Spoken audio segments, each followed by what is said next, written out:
What's going on, everyone? Welcome to the Season Gaming Bitcast, episode 297. I'm your host, Ainsley Bowden, joined by my two fellows here, Mr. Tie Guy Travis and Mr. Hoglaw himself. How we doing, boys? I do love the head bob, Travis. Gotta do it. We're just happy that we could get Ains out of the lands between to do this show with you all for a little bit today. I'm sure he'll go back afterwards. I will. This show is kind of the lands between his two lives. My one live for the past few days. I have not slept much, boys. Nice. It's been a lot. We'll get to it, of course. Good morning, good afternoon, everyone. Dan is out today. We got mixed up on some summer family timelines, and so he's out today. Travis is out next week, but we'll have a good friend of the show joining to guest with us next week, Mr. Kay Asante, who I know much of our community knows. So obviously with summer and travel and family time, I know Hoag's got a vacation coming up, and Travis is doing this goofy thing called getting married here in August. So, there's different things happening where we'll be having guests on and filler and everything else. So just bear with us, of course. But I want to mention that the reason I'm gone next weekend is because I'm going to be at my bachelor party, and I would like people in the comments to guess what a Travis Northup bachelor party looks like, because I'm curious myself. I have theories, but I don't know. It sounds scary to me personally. A Travis Northup bachelor party Actually, put on can I hear by about your guys' bachelor parties. I think that would be fun. I you didn't guys have one. bachelor? You didn't have one? My groomsmen took me like go-karting. Nice. I'm down with that. And to like a mini golf arcade type of place. Oh, like a recreational complex type thing. Yeah. Yes, we were out in Southern California, so it was like that place in The Karate Kid. Nice. Oh, yes. Okay. Classic. I didn't have one. No, I just got married the Dutch way, where you just sign a piece of paper. I never had both times. I've only been married once. Oh. What is this lore? Oh, wait. Okay, I'm thinking because you have kids with you have kids from a previous relationship. It just wasn't a marriage. I thought you got married twice. I don't have kids from a prior relationship. Wait, you don't? No. I have stepkids. When you were my really wife young? had my wife did. I thought you had kids when you were really young. No. Oh, okay. I guess I misunderstand the timeline here. Query chat have Ains and Travis. Welcome to our gaming chat. I'm just learning about y'all. Okay. Oh my God! Now that I'm red and tearing up over here. Anyway, getting back to the show. So today we're going to be continuing the conversation from last week. So we still need to talk about Ubisoft Forward and some of those impressions. We had Nintendo Direct this week, which I know a lot of games that many people are excited for. I'm going to be doing some impressions of the. That sounds funny. Doing some impressions, giving my impressions of some of the games I played at Summer Game Fest I couldn't talk about previously, including things like Dragon Quest III HD2D. Which we saw this week at the Direct. I'm also going to be giving away a copy of Shadow. Well, I'm going to show the code on screen. That would have been great. Shadow of the Erdtree for Xbox. So I have digital code here. We will get to that here in a little bit. But, of course, let's catch up on a couple things. So let's give a shout out to Tide. We got Gears picks this week. And Travis, you've had a rough day, my friend. I don't know what happened. Dude. It hates me. It hates me, dude. It's racist. It makes me upset. Dan looks pretty good. He fits. Dan right looks in, like he's actually there. That looks like a photo. Yeah, Dan looks great. Dan looks great. Hoag looks like he got put into the game because he won a contest. That looks fantastic. And I was like, we'll put you in the game, no matter how out of place you look, if you win this drawing or whatever. It's his Make-A-Wish Gears character. Oh my God! Yep. I look like not me, if that makes sense. Like it's supposed to be me, but it doesn't look like me at the same time. It doesn't look like you at all. It looks like they just gave Baird a slightly different face, and I don't know, man. It's weird. An older Baird who lost his hair. Yeah. But I don't have a headset. which chat has pointed out. So Doesn't he lose? Isn't he bald in one of the games? Or am I just, no, he has that blonde hair. am I confusing him with the many? I thought he lost his hair in the later series. I don't think so. Maybe I'm wrong. Okay. Yeah. Maybe he did. No, I'm maybe right. maybe I'm I'm forgetting. He's definitely bald. He's bald in 4 and 5. I'm seeing it in my head now. But anyway. Oh, okay. I forgot then. That's my fault. The guy wearing the gear shirt forgot. And by the way, GameFire said I look smart for once. Well, thanks, GameFire. Nice. I appreciate that. Haynes actually wears glasses, don't you? I do. They're right here. No, you don't wear them on the show because you don't want to look dorky. No, it's because the headset. No. We've talked about this. No. That's just maybe he talked about it with your other kids. I don't know. Yeah, the kids from your previous. Wait, am I making that up? Didn't we talk about what? Yes. Explain to me. You've got it backwards, brain, Travis. Yeah, you got it backwards. Okay. I have stepkids. This isn't hard to figure out. You don't have any real children, like your. Yes, I do. Real children. They're all AI. Okay, real children. Yes. Okay, I got it wrong. I didn't know that. I thought you were married before or in a relationship before. Well, I would. Yeah. Never mind. We're not going to get into the details. Wait, of my let's stop. Thank guys, you. Stop the show. Stop the show. The hosts need to know the show is stopped. What if we talked about games? Yeah, let's do that. All right. So we've got some early super chats I want to get to. Sid, you went crazy this morning, my friend. Let's start this. So Googleman in the house kicking us off with the €5 says, don't you love when people leave this game is too difficult type review on a roguelike? Queen Majesty Scotch bonnet and ginger sauce is cracked. Anyone know what that is? That's got to be some kind of food. Ginger's right? Nice. Ginger's good. Scotch is good. Yeah. Google, you always have us laughing. Thank you very much for the super chat. On a roguelike, yeah. Well, that's a whole different conversation. Darth Mac, I don't even want to put this on the screen, Darth. I don't know why you would do this to me so soon, so early in the show. Darth Mac with a $2 super chat, Skull and Bones. Great chat. Killing me. It is Skull and Bones. It's Skull and Bones Day, right? We're going to talk a little bit about Skull and Bones. We might get to some Elden Ring. All right, Sid, I got to make sure I get these right here. Okay. Sid, with the 400 rupees to start anyway, Elden Ring ascends to godhood in design, artistry, and difficulty with Shadow of the Erdtree. Just finished the main chain with a R135 Moonlight Greatsword build plus 14 blessing level. Okay. Managed to solo everything so far, but plenty of side content left. Wow, you've been grinding, my friend. I'll get to this. What does R135 mean in this context, Danes?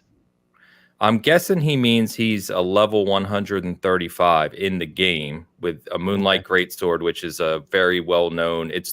I think it's one of the only weapons that's in all the Souls games. They always make sure to put it in. It's a Easter egg weapon basically, but it's a really good weapon. And then the blessing level is related to the expansion. You can expand your power in Shadow of the Erdtree beyond the main game. Is this the Skidoo thing I keep seeing online? I want to know how to pronounce that. I don't know what that is.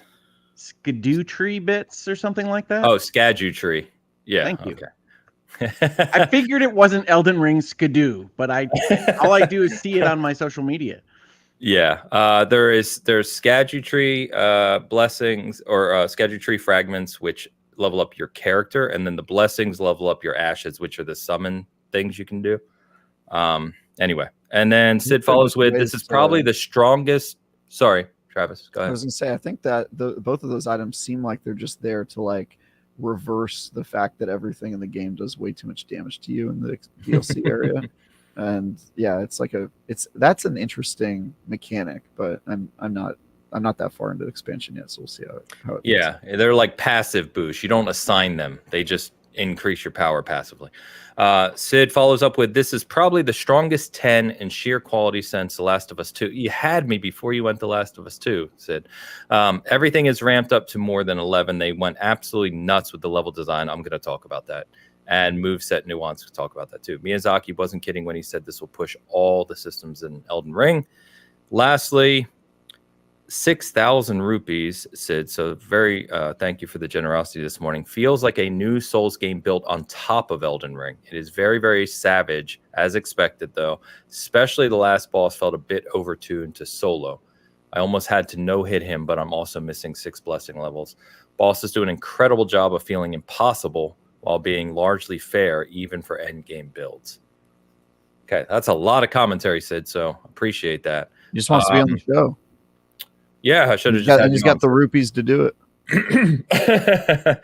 So Sid, topic. I mean, Ains is already very excited to talk about Elden Ring. Yeah, there's a lot I could talk about all this. So Sid, let me do that. Let me put this aside. I'll bring these comments back up when we get to our shadow conversation here shortly.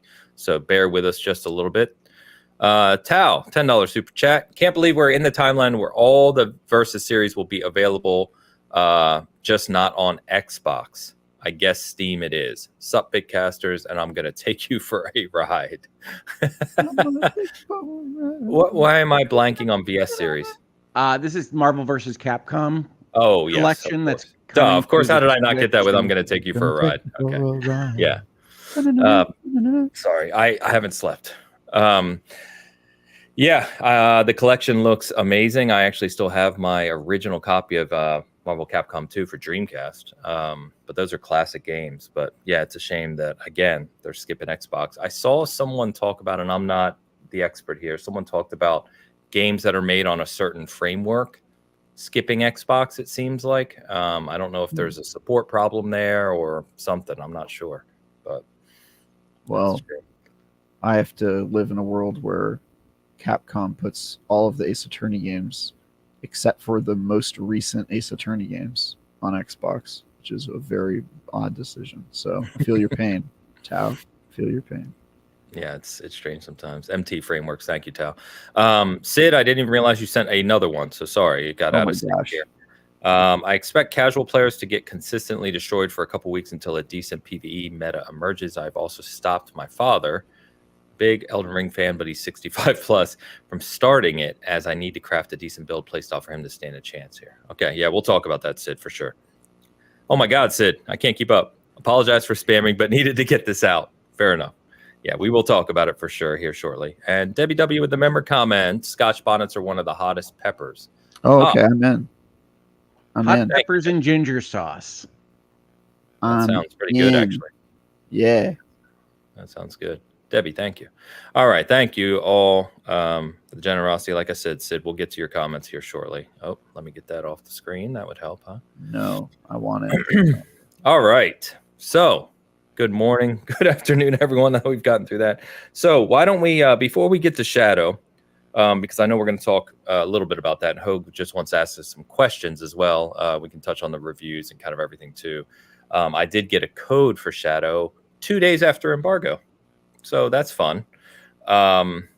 It's kind of interesting, but that's why I did not have a review out this week. There was definitely something going on with the codes. But anyway, what have you guys been playing? I'll hand it to you because I know we didn't get to it last week, and you know what I've been playing, so which we'll get to. So, Hogue, I know you had a couple games you wanted to talk about last week that we didn't get to. I squeezed them in a little. Yeah, the one that I didn't squeeze in last week that I did want to talk about was that I've been very much enjoying the console version of V Rising, which is a kind of cozy game where you're a vampire building a castle and crafting various things, and then not so cozy when you go and attack villagers and drink their blood and that kind of thing. But it has a lot of interesting systems. It's cozy to me.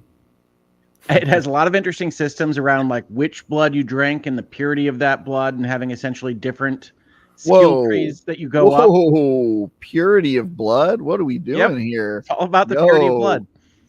Okay. It's not racial purity. It's purity of like what the people do, right? So if you imagine this game and you're going to suck the blood from a rogue, it might have a skill tree that says at a certain percentage of purity, you're going to get a dexterity bump, or you're going to get faster movement, or you're going to get some other thing.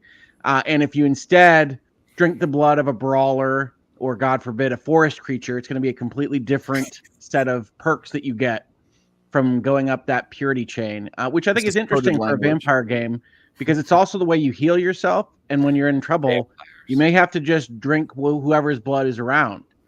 At the same time, you're trying to get craft materials and build up your various crafting mechanisms so that you can have a castle of your own and you can refill your vampiric abilities at your home base while also going out and essentially having bosses that you can track across the open world with a kind of blood sense in order to get new ingredients and new schematics to build up that castle, which I am told is similar to a model that they used in Valheim, which is not a game I played, but I really love it. It's an excellent kind of ARPG. It's got better combat than this kind of type of game usually has.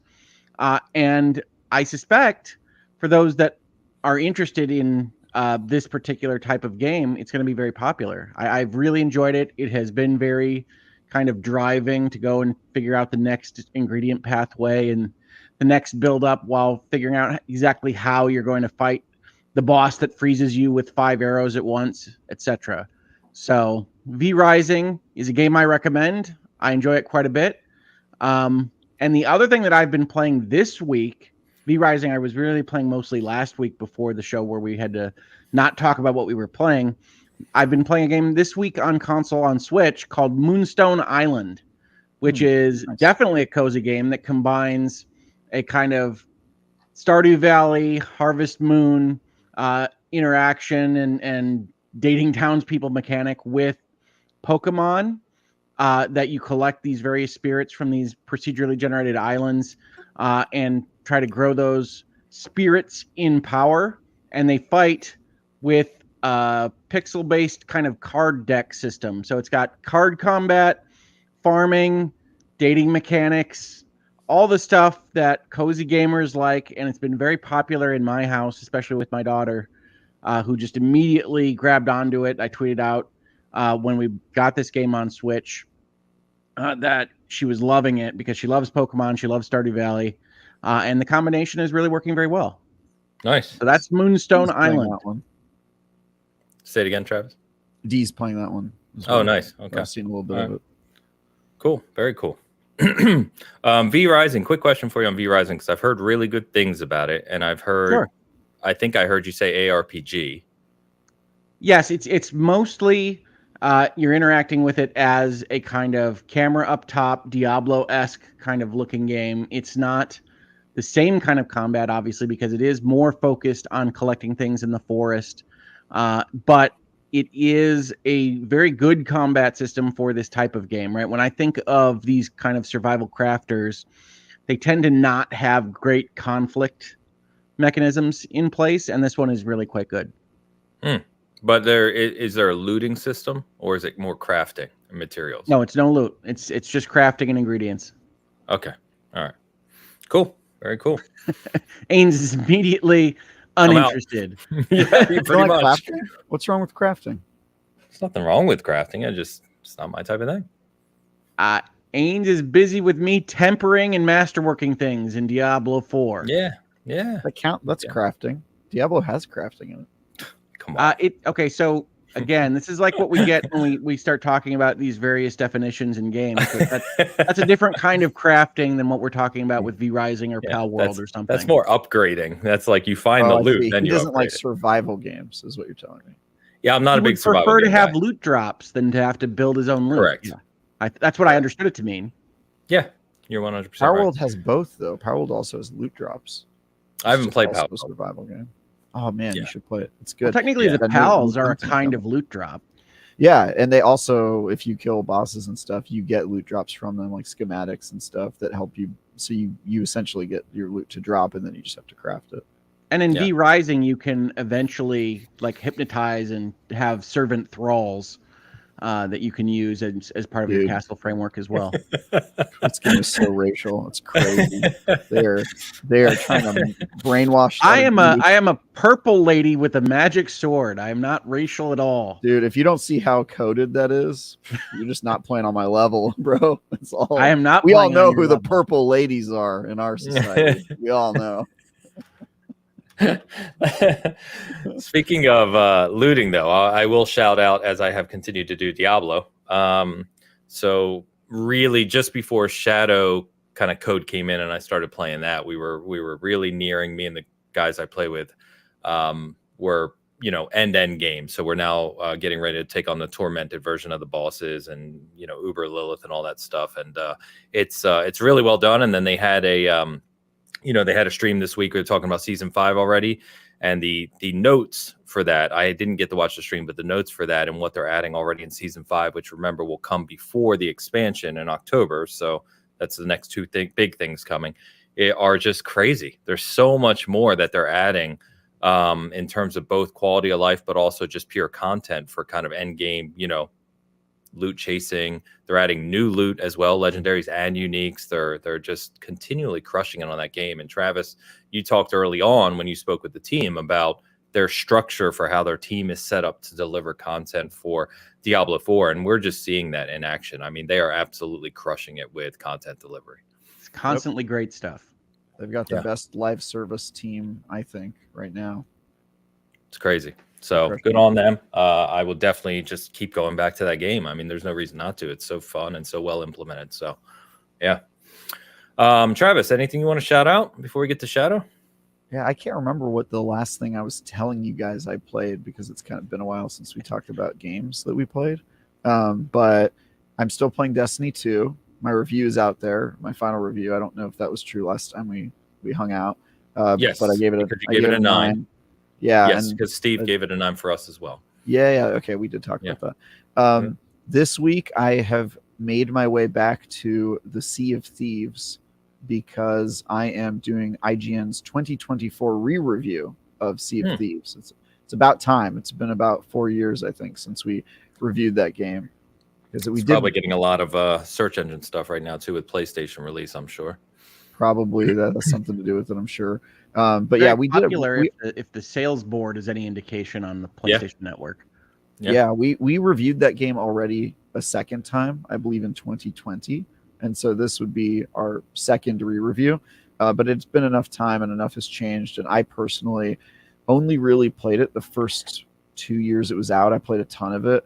And then I played it briefly when they released the Pirates of the Caribbean DLC, and I haven't really gone back since. So yeah, it was cool. I think it came out in 3 parts, and I've been playing them. I played the Monkey Island stuff, so I have thoughts about that. There's a lot of cool stuff in that game right now, so I'm looking forward to do that. However, that review was interrupted. I had only just started diving in and playing when my focus had to be redirected to a game called The First Descendant. I don't know if you guys know about this game. Yeah, I played it in LA. Yeah. So I played it a few times because they've had various alphas and betas, and it's definitely part of my beat. It's a looter shooter, Destiny-like type game, although it has sort of more of a gacha model because it is from an Asian country, so it does a little bit of that whole it's a Nexon game. Which character are you gonna get? Yeah, it is Nexon, which I really liked. Nexon, a lot of Nexon puts out some good stuff. I mean, they did Dave the Diver, right? They did. I've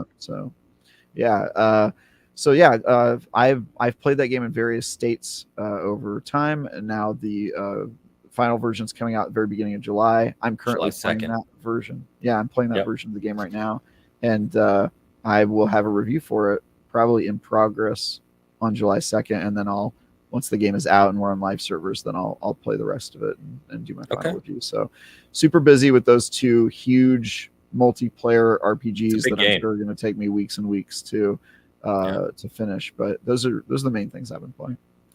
Also Shadow Erdtree. I've been playing that too. So we'll get to it. So First Descendant, I played in LA and got to sit in on the presentation thing, and so they did to your point, they gave us a key to do the review, but because I'm doing Shadow, I think Steve's doing that for us because he's the Destiny guy too. So look at us, Steve and I reviewing the same games and not playing them together. What's up? I was just gonna say, I'll tell him to ping you because obviously with those games too, grouping up is a big component of it. What I played of it was very, as you said, I think I said this last week, but it has the Destiny and Anthem kind of stuff on its sleeve, right? You can tell that's what they're going for, Destiny primarily. But I played a couple levels. The level design was very confined, at least what I played, not in the open world piece, the actual mission levels. and it was more kind of like horde-ish. You know what I mean? It's just like group of enemy, group of enemy, group of enemy. So I'm curious to see if it gets better as it opens up and you kind of get more freedom, to expand out, because it was a little too monotonous what I played of it. But the embargo for that is this week, I believe. But to Travis's point, because it's a live game releasing July 2nd, you're probably better off waiting to see how it launches and see how people's feedback post-launch. So let's see. But it is free to play, I believe. I think it's free to play. It is free to play. It's 100% free to play. It's very microtransaction focused. If you look at all the menus, they're like, would you like to buy stuff? Don't unlock a character? It's like, it's pretty aggressive. I think I mentioned last week, you don't build your own character. It has named characters. So that's going to be part of the model as well. Which is cool because they're adding like storylines for each of them. It seems like at launch, there's only going to be one character that actually has their own story that you can play through. But I think that's right. Yeah, when you switch to that character, you start to like get quests that are about like her personal story and stuff. So it'll be interesting to see, because it very much reminds me of Genshin, but for a very different audience. Instead of appealing to like anime folk, it does appeal to those people a little bit, but it is more anime folk. Anime folk. If you've ever been in the IGN comment section, you know what anime folk are like. Let me tell you. So we're gonna get to the Nintendo Direct in due time. Hang on. Good. Yeah. Very fair. Okay, well, a couple other super chats to get to before we get into Shadow. So big shout out to my good friend here, John, from Xbox Era. So, John, hope you're doing well, man. £5 super chat. Big shout out to Ains and the rest of the gang. Pleasure to meet you at Summer Game Fest. Don't forget to like the stream, y'all. Sorry, Cheeseworks. I don't know what the Sorry Cheeseworks is for, but no, big shout out to John. We had a great time out in LA. Him and his lady came out and we hung out a lot. And he's awesome. So, really genuine dude. So, basically, like I was going to say, shout out Xbox Era and the crew over there. So, thanks for that, John. And Tal, $5 super chat. V Rising is more aggressive, Don't Starve. Where in Don't Starve, you could be passive. V Rising, you got to fight and upgrade often. So I tried Don't Starve very briefly. I maybe played it for like half an hour, so I can't really even speak to that either. It's not my type of game, but I don't know if either of you guys can talk about this comparison. I mean, Don't Starve is a survival crafter. It doesn't have the kind of conflict points that V Rising does. And it's one of the reasons that I think V Rising is distinguished, is it does do a RPG combat, a version of it that is compelling on its own without all the survival crafting stuff. And that's kind of a rare combination in that space that I've experienced. Okay, cool. Tal, thank you again. Generosity, my friend. Nissa with the member comment says, Palworld is awesome. You should play it, Ains. I've heard great things. Eric reviewed it for us. Travis reviewed it. I've heard great things. Again, it's just time. It's all, especially when I've got something like Shadow, which literally consumes my life. There is a ton of stuff. Yeah. You can capture humans. It tells you I'm not not Hogue. I don't play those games, Travis. Yeah. Those, we all know what he's doing. Mr. Town, the purple lady. I pitched something I wish I had more platforms to talk about, or the things that I pitch IGN that they don't accept. They go, no, we don't want you to do that. And one of the things I pitched to them was, I want to make a video that is me trying to get through Palworld without catching any pals, only catching humans, because you can catch humans and then use them like pals. Like you throw them out of their pal spheres and they like go around attacking things with their gun. I was like, let me try to get through the whole game only catching humans. And they were like, don't do that. Like not just for a night 10 video, like don't do it at all. Like no one needs to see that. Like don't do it. I was like, let me do it. I mean, Season Gaming's fully independent, so yeah, I don't know. We could have a laugh. Nissa, thank you. Leo says €5. Says, Travis, you're awfully quiet about Rockay City. All the DLCs are free to claim on Steam. What's up with that? I do bring it up to him once in a while, Leo. Yeah. You sent me something about Rockay and you go, get back on, Travis. Get back in there. I get the press release and I ping him like it's time to go back. That game added like a whole game mode to it later on, and it was there when I played it on Ains's demand. And I don't know if your bet loss, not my demand. I believe it was demand. I think it was abuse. But yeah, I don't know if they could add anything to that game to make it better, but we'll see. I'm impressed that they're still adding stuff to it. That's kind of surprising. I thought they would have cut their losses. I was under the impression you didn't hate it as a kind of torture device. Am I wrong on that? I don't hate it as a torture device because I'm used to my threshold for pain when it comes to games is so high that Rocket City is just not going to get anywhere near it. But like, it's definitely a bad game. Like, if I were reviewing it for IGN, it would have got a 4 or lower for sure. You could just tell by playing it, because it read to me like a 5 in the first couple hours, and that usually means if you're expected to play it a long time, you're really going to not like it. Like, I can kind of tell these days how bad a game is going to feel after 20 hours within the first couple hours. But yeah, it wasn't like nightmare fuel. Certainly not for me. What was that long RPG you had to play that you gave like a 2 late last year? Oh yeah. That was the one where they got their own title wrong multiple times in the game. The Order of the High Human. The Order of the High Human, or as it is sometimes called in the game, Order of the High Human, or the Order of High Human. They have 3 titles for their own game. They couldn't figure out which one was correct. Nice. So no QA involved in that release. Yeah, I played that game for a really long time. In fact, so long that after my review came out, the creator emailed me and was like, "Why did you say the game took you this long to beat?" And I was like, "Because it did." Like, I showed him my play hours. I was like, "Dude, I think," he was like, "It shouldn't be more than 20 hours." I was like, "It for sure is more than 20 hours. Like, that game took hella long." Anyway, yeah, very funny. Great. All right. Thank you, everyone, for the generosity to kick us off this morning. So we will get to Shadow. So I'll obviously kick us off here. Got the code midweek, so started playing. Sadly, like I said, after embargo, which was Tuesday, reviews came out. Reviews are extremely high. It's now at least however you categorize this on Metacritic or OpenCritic, the highest expansion rated of all time. So it's I took a picture when I started. Before I started Shadow, I took a picture of my character that is my 4th playthrough, and I had 106 hours on that character. I looked this morning after playing Shadow for the past few days, and I have 137 hours. So I think I've played 31 hours, or give or take. That's in game of Shadow in the past 4 days. Yeah. So when you say 4th playthrough, do you mean that you're a new game plus with that? No. I new fresh character. Okay. Yeah. This was kind of my pure run.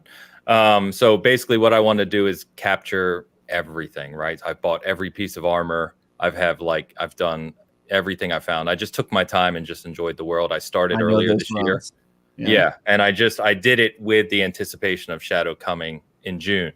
Or this summer. So anyway, 30 plus hours in the Shadow now. I have only beat, from what I can tell, 2 of the critical path bosses in that time.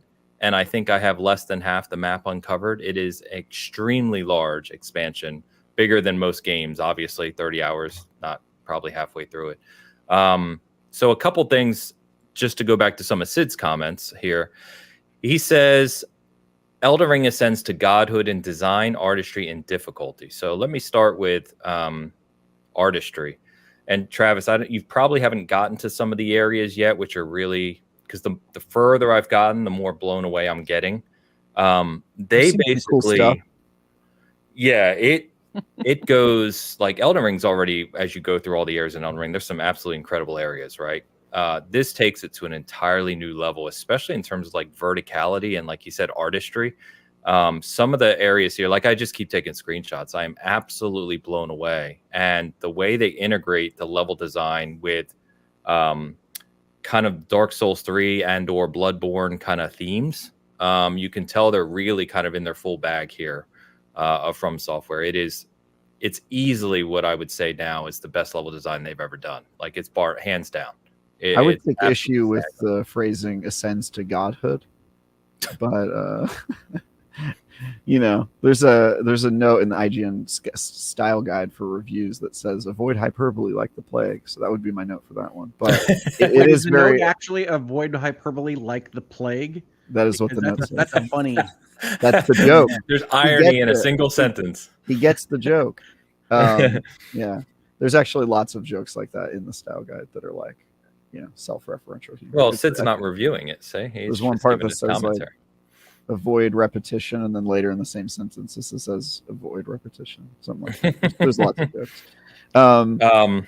Yeah.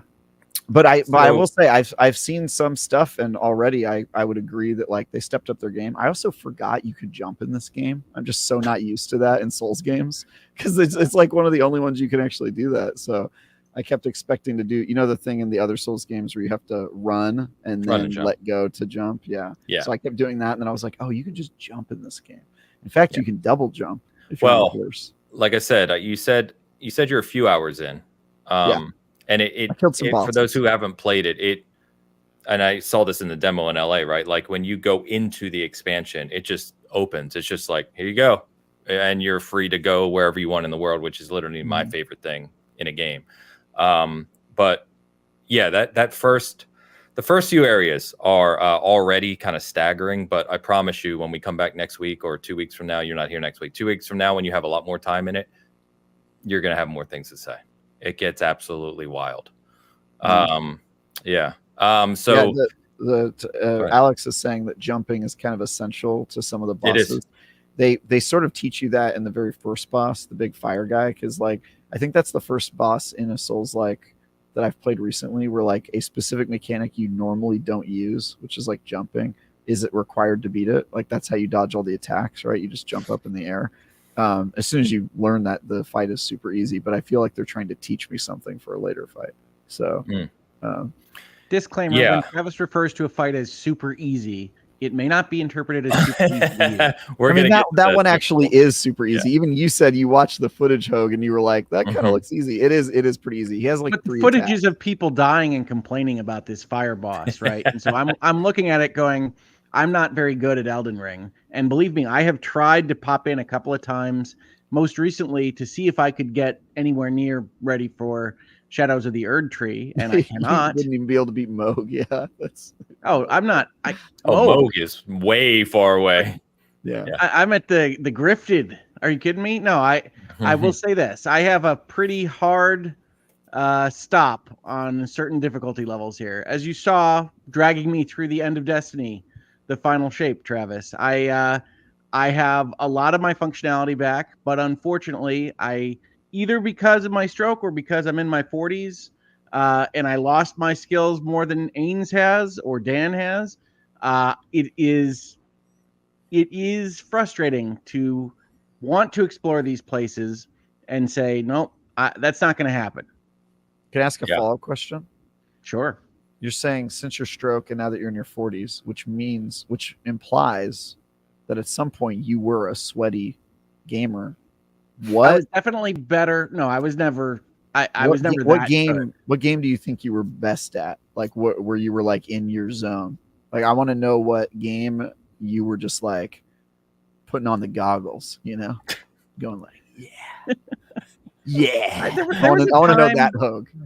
There was a time where I was pretty good at the online shooters, the Halo 2s, the Call of Duty's, Destiny Crucible, where I was pretty decent at. Not top of the line, not going out and showing you how it's done on Twitch, but decent. What was your comp rank in Halo 2? I don't even remember nor know what that is. 50 levels, 50 ranks. Halo 2. Travis, you're taking us way off track here. Man. All right, fine. But I'm trying to get to know my host, because apparently I don't even know how many times they've been married. I'm just trying to get to know my host. Build relationships here on this podcast. and I'm getting harangued for it. I'm happy to tell you. I just don't know. I can see a little box next to my name, but I don't remember how that even worked, to be frank. That was a long time ago. That was 20 years ago.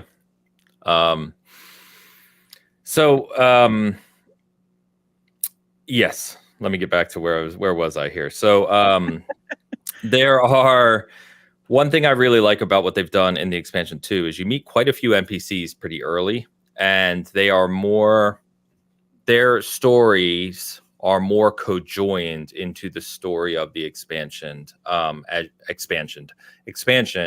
as you go. So I've kept up with them. There's some really cool characters. Voice acting is top notch as it typically is. And then everybody's sad. My feeling on FromSoft games is that everybody is sad. Is everybody sad? No, there is some sadness. I think what FromSoft does really well. No, the answer is yes. No. What they do really well in NPC quests, right, is they put you in a situation where either choice is going to give you some consternation, and they make you kind of pick a selection where it's like neither of these is the happy path, and it's like it's going to be good for someone and bad for someone else. And I think that FromSoft's really good. Although I don't think I've ever been on a quest in any of these games, so I haven't gotten far enough. They've done that in Elden Ring. Well, he doesn't play them. They're super missable, but like you've been on some, right? Like you met maybe there's a guy. He only got through Limgrave in Elden Ring, dude. There's quests though in Limgrave. Yeah, but they extend later into the game. Like that's true. Still starts a quest. I think the problem is. I think Hogue doesn't realize maybe that he's on an NPC quest because there's no journal that like marks that. I do love a journal. Yeah, I know you love a journal. I've been reading yours for years. Can I get back to Shadow, please? Sure. Without you constantly taking us back off track. I read Hogue's journals. Anyway, boss design is definitely taken up another level, as you would expect. Anyone who has played FromSoft games since Demon Soul, or I should say Dark Souls 1, their expansions are known to be difficult, right? They up the game in the expansions. And as Hogue was referencing, and I think anyone who is following this have seen, there is a conversation, as there always is with every From release, we have to have the same conversation about difficulty. So it is definitely higher than the core game of Elden Ring. It expects you to kind of have the fundamentals down for sure. What I will say is it's not that you do really less damage per se, but the enemies hit really hard. So you have to be prepared to dodge those, to prepare for them, etc. But what I will also say is it does, as they do typically very well, there's a ton of new equipment. There's new summons. There are new items in every category, including talismans. And there are passive upgrades, as Travis was referencing earlier, the Erdtree and the Blessing. So it kind of gives you extra tools. And one of the things that Elden Ring, I think, does better than the other FromSoft games, even though they generally have gotten better over time with it, is they give you all sorts of different tools to overcome the challenges in front of you. And so I found one of the hidden area main bosses 2 nights ago incredibly hard. And I was really struggling because he has huge AoE attacks, and my build is a super light, no armor dex build. So if I was getting one shot, if I get hit, it's over. And so it just took me a long time to kind of work through, okay, what talisman should I use? What armor should I use? What summon should I use? Are there other items? And it almost becomes like a puzzle game of trying to figure out, okay, what's my best approach to do this? And if you want to do a completely new build, you can respec, but I personally don't like doing that. But I overcame it, and I think that I just said ultralight, no armor, dex, kind of blood loss build. Yeah, I'm just wondering specifics though. What do you? Yeah, so I basically, the lighter I am, the more damage I do. So I basically wear next to nothing, and then just I like use in real life fast tagger. But there is a conversation here about about just difficulty. It is hard, and it does expect you to kind of know the game well and to put the time in. So I don't think it's difficulty is a personal thing. Someone's going to find something easy that someone else finds hard. So it's always hard for me to say. I'm enjoying it. The only things that have kind of really pushed back on me so far have been those couple main bosses, a couple of them, but I overcame them. You know what I mean? Just like I would in some of the prior From games. So I'm really, really enjoying it. And I like more than anything that there are secrets galore in this game. So as you explore, I've gone down so many rabbit holes already, which take me to things you don't expect. And it's just this game, this even more than the core game of Elden Ring, nails the feeling of discovery and mystery and exploration. And that is one of my favorite things in games, which is probably why I love it so much. Yeah, it's one of my favorite things in games too. That's one of the reasons why it is frustrating for me. I really like Elden Ring as I have played it. Like, I see the setup, I see what they're doing, and I enjoy going through these various areas and talking to the sad people. And I don't mean like the quest choice. I expect them to be relatively difficult choices. I mean the overall kind of FromSoft characterization, right? Oh, well, hello. It's Limgrave. It's me. Some weird name. And I lost my foot in the war. Or whatever, and it's very nice to see you. Good luck, Tarnish. Lost my foot in the war. Lost my foot in the war would be the most like.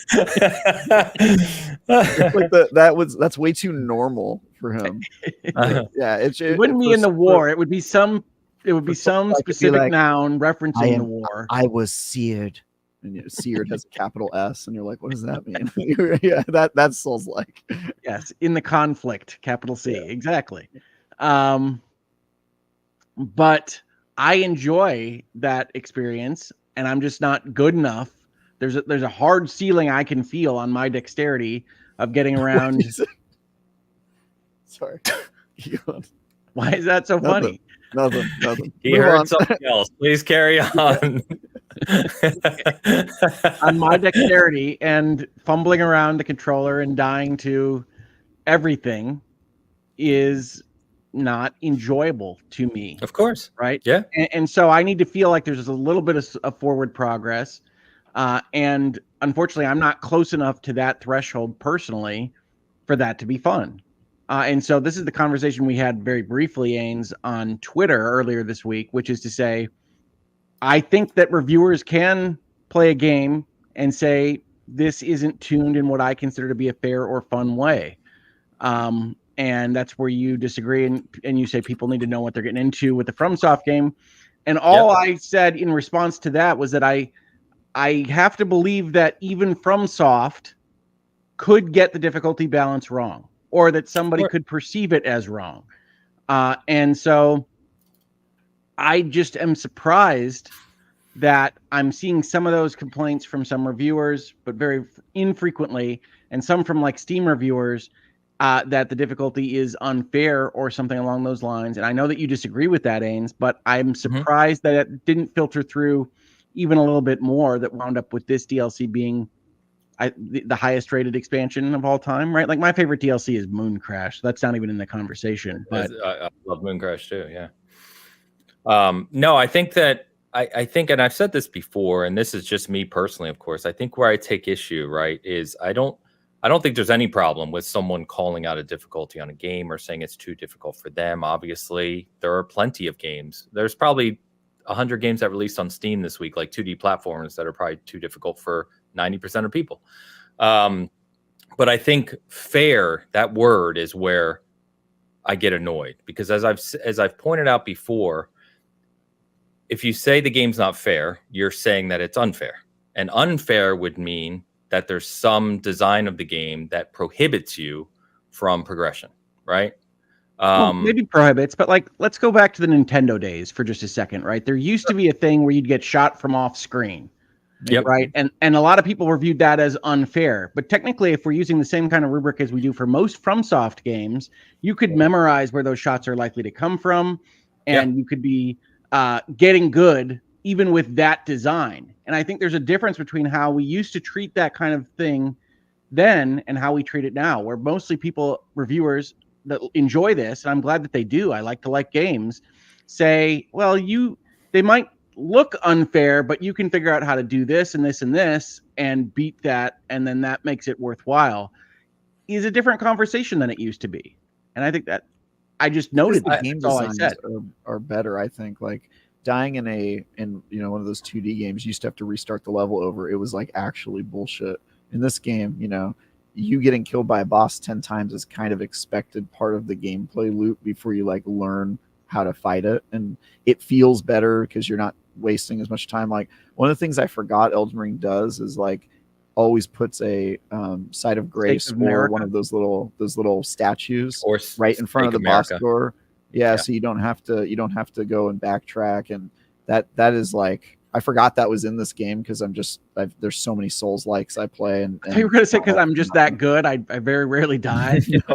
No, it's just I've never because seen one of those statues. I don't know what you're talking about. I played the crap out of Elden Ring, but like I also reviewed like 10 Souls-like games last year, right? And so like not all of them have that quality of life change. No, I'm they kind of don't. used to having to like run through an entire area to get to the boss, and I would agree that like there's a certain conversation of like, well, it's not really about it being fair or not. It's a question of, is it fun? Like, do you have fun doing the stuff that you do? If you're having to replay an entire level because you got killed by some kind of cheap attack that it's impossible to dodge on the first time you see it, then yeah, you can argue that that's not fun. And then I think whether it's fair or not doesn't really matter, right? It's like, are you having fun having to do that? I think Elden Ring, when they say we're going to kick your ass 15 times, they make it not annoying, right? And so I think that's why it's not getting as much flack for that. I'm glad people love it. I am not sitting here telling you not to love it if you do.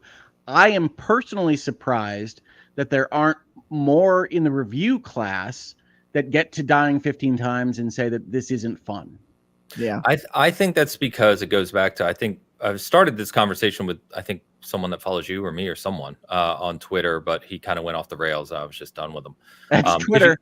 You can't have a good conversation on Twitter anyway, right? But the point I was trying to make is that goes back to the conversation I know Travis and I have talked about a lot. It's like, who reviews your games? Do you know what I mean? Like, we were talking in SG earlier this week about Shadow, and it was like, so take Ray for example, right? Who doesn't, I don't think she typically plays this game. She loves cozy games, completely different games than I play, right? Like, we were joking, like a new cozy game comes out that she wrote about.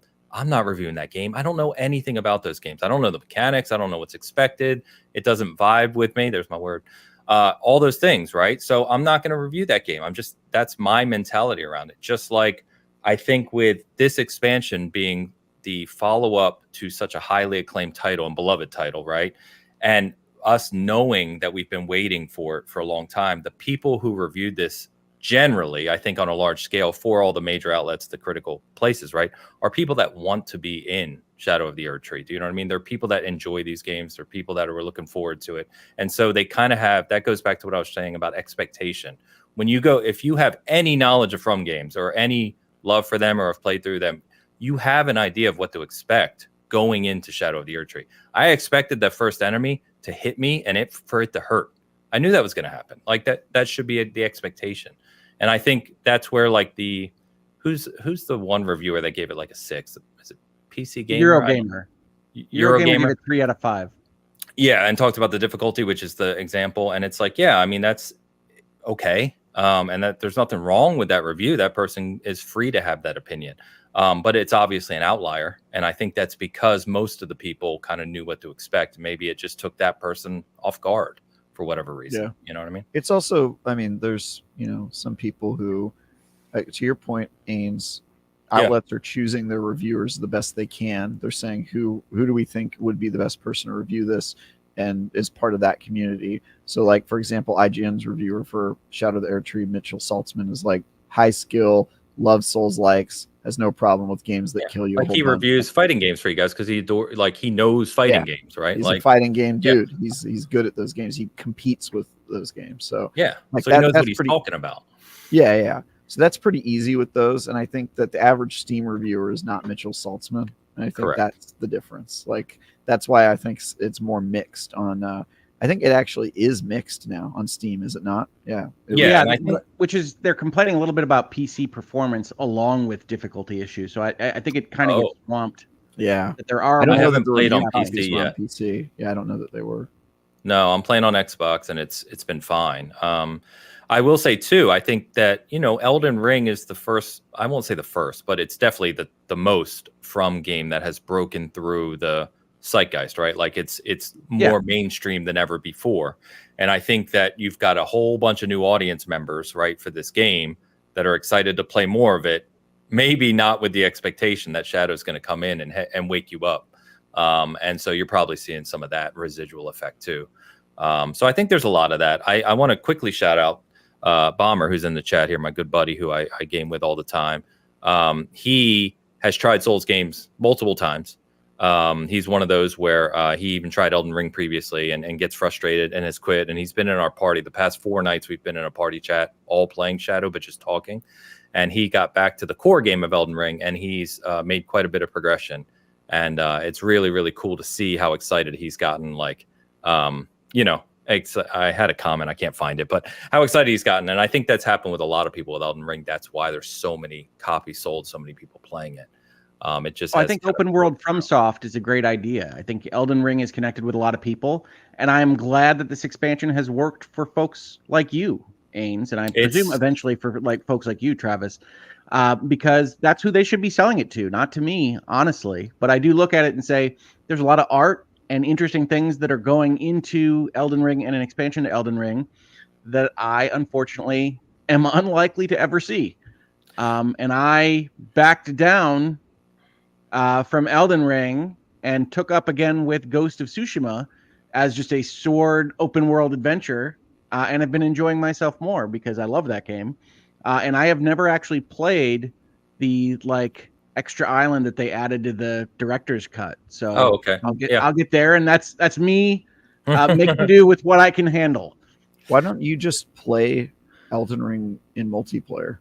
So that's a good question. Even though I talk about you dragging me through Destiny along with Alex, I don't like to play exploration and narrative place type games with other folks. I don't like to be thinking that I am detracting from other people's experience by wanting to slow roll and talk to everybody or read these descriptions or whatever it is I'm doing in that game. I don't like that. And Travis, every time I've been on with you, you have been understanding of my desire to, as I usually describe it, read the plaques in the Smithsonian in the Division. But I don't love being in a multiplayer environment in those games in general. And that can be a weird thing for me. That's just the way I'm wired. It's the same wiring, I think, that prevents me from liking to kind of pay for bonuses on mobile games and things. Like, I don't like to pay for extra tiers and battle passes. I like to earn and grind all that stuff. I'm a Dragon Quest guy, which we'll get to later in this episode. So that's kind of my mentality. And I don't like it when other people come in and essentially solve whatever issue I'm having, right? So like when I played Destiny with you, it's very difficult for me to tell what it is that I'm doing compared to what the group is doing.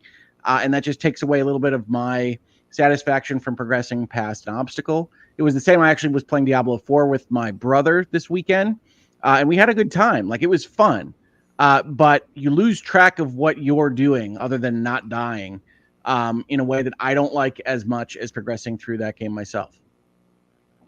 I think that's fair. Yeah, I think that's fair because I'm the same way. Like, when we got the code late for Shadow, and I basically at that point I had made up my mind, okay, I'm going to talk about this and write about it, but I'm not going to review it for embargo because there's no way I could have done that. That actually, it almost freed my mind a little bit because now I thought to myself, now I can play Shadow how I want to play it, which is exactly as you described, Hogue, which is turn this on, leave the rest of the world behind, and I'm going to explore at my own pace and do everything how I will, very methodical and slow paced. Because I'm slow. Yeah. And in Diablo, as a comparison, like, I feel guilty about my town visits, right? Which are now a lot longer in Loot Reborn. I really like Season 4. I like what Diablo 4 has become. I still adore that game, but my trips to town are long. And I try to make them faster, and then I'm like constantly stressed that I'm going to accidentally delete something that I shouldn't have. And that's a silly thing, right? But like, that's impacting my experience playing the game. Yeah.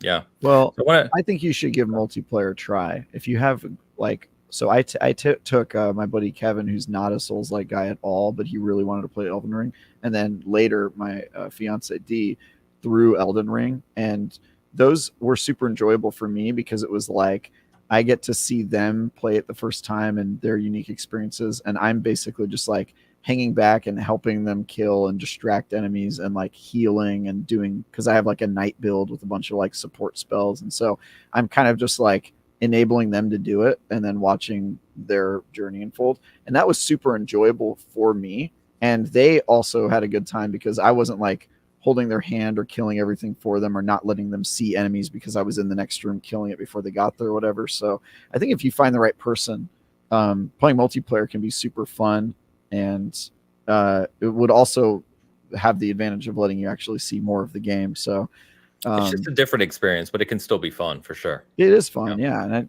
I think people, I saw so many bad takes this week about how multiplayer and Shadow of the Erdtree, is not the right way to play it, and people need to chill. Dude, because just let people enjoy however they want to multiplayer has been in the Souls FromSoft games since Demon Souls, and it's like a very, very core part of the game. So people saying that that's an invalid way of playing it are very stupid.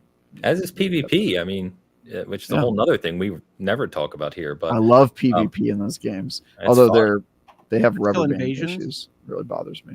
You can do Elden Ring. There's actually a Coliseum, like you can go and challenge. It's matchmaking basically. Or you can put down a invasion sign. And you can just choose to summon you to fight you. Which, by the way, people do that, Ains, in Elden Ring, because I put down my invasion sign quite often.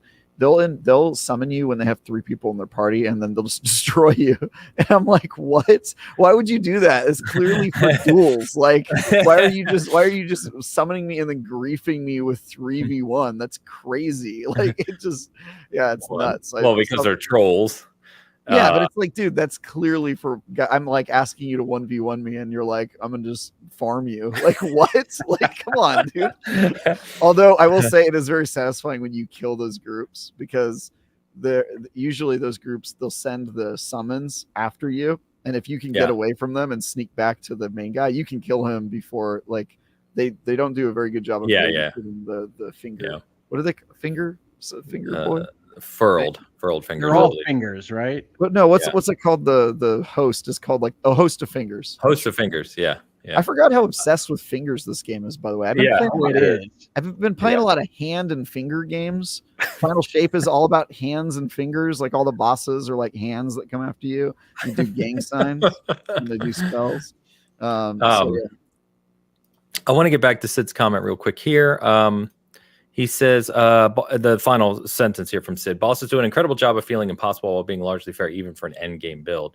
And so like I said, I've gotten to 2 what I would call core bosses, like the big guys, one for the main critical path and one for a side area. And, it's kind of funny because, again, it's all mindset going into this. But I went in last night when I got to this boss, and the first maybe 2-3 runs, and to Travis's point, there's a grace right outside, so you can just keep going in and attacking him.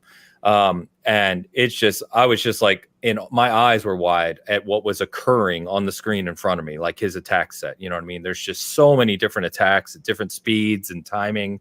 He's up in the air and things are exploding, and I'm like, holy crap! You know what I mean?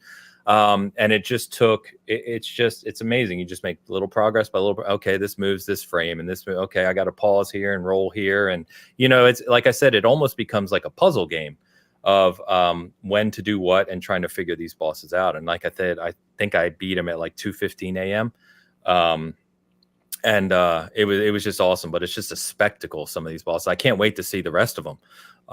But it is, anyway, we could talk about Shadow all day. I'll try to wrap up here.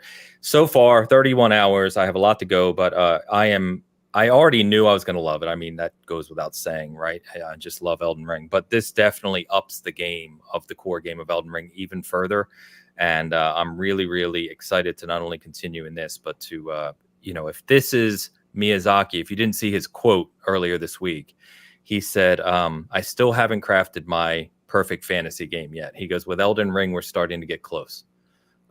So if this is his close, I can't wait to see what's next. So give the man whatever he needs, please. So whatever he needs, money, has he time, not gotten enough resources. No, give him more, whatever he wants. Jesus.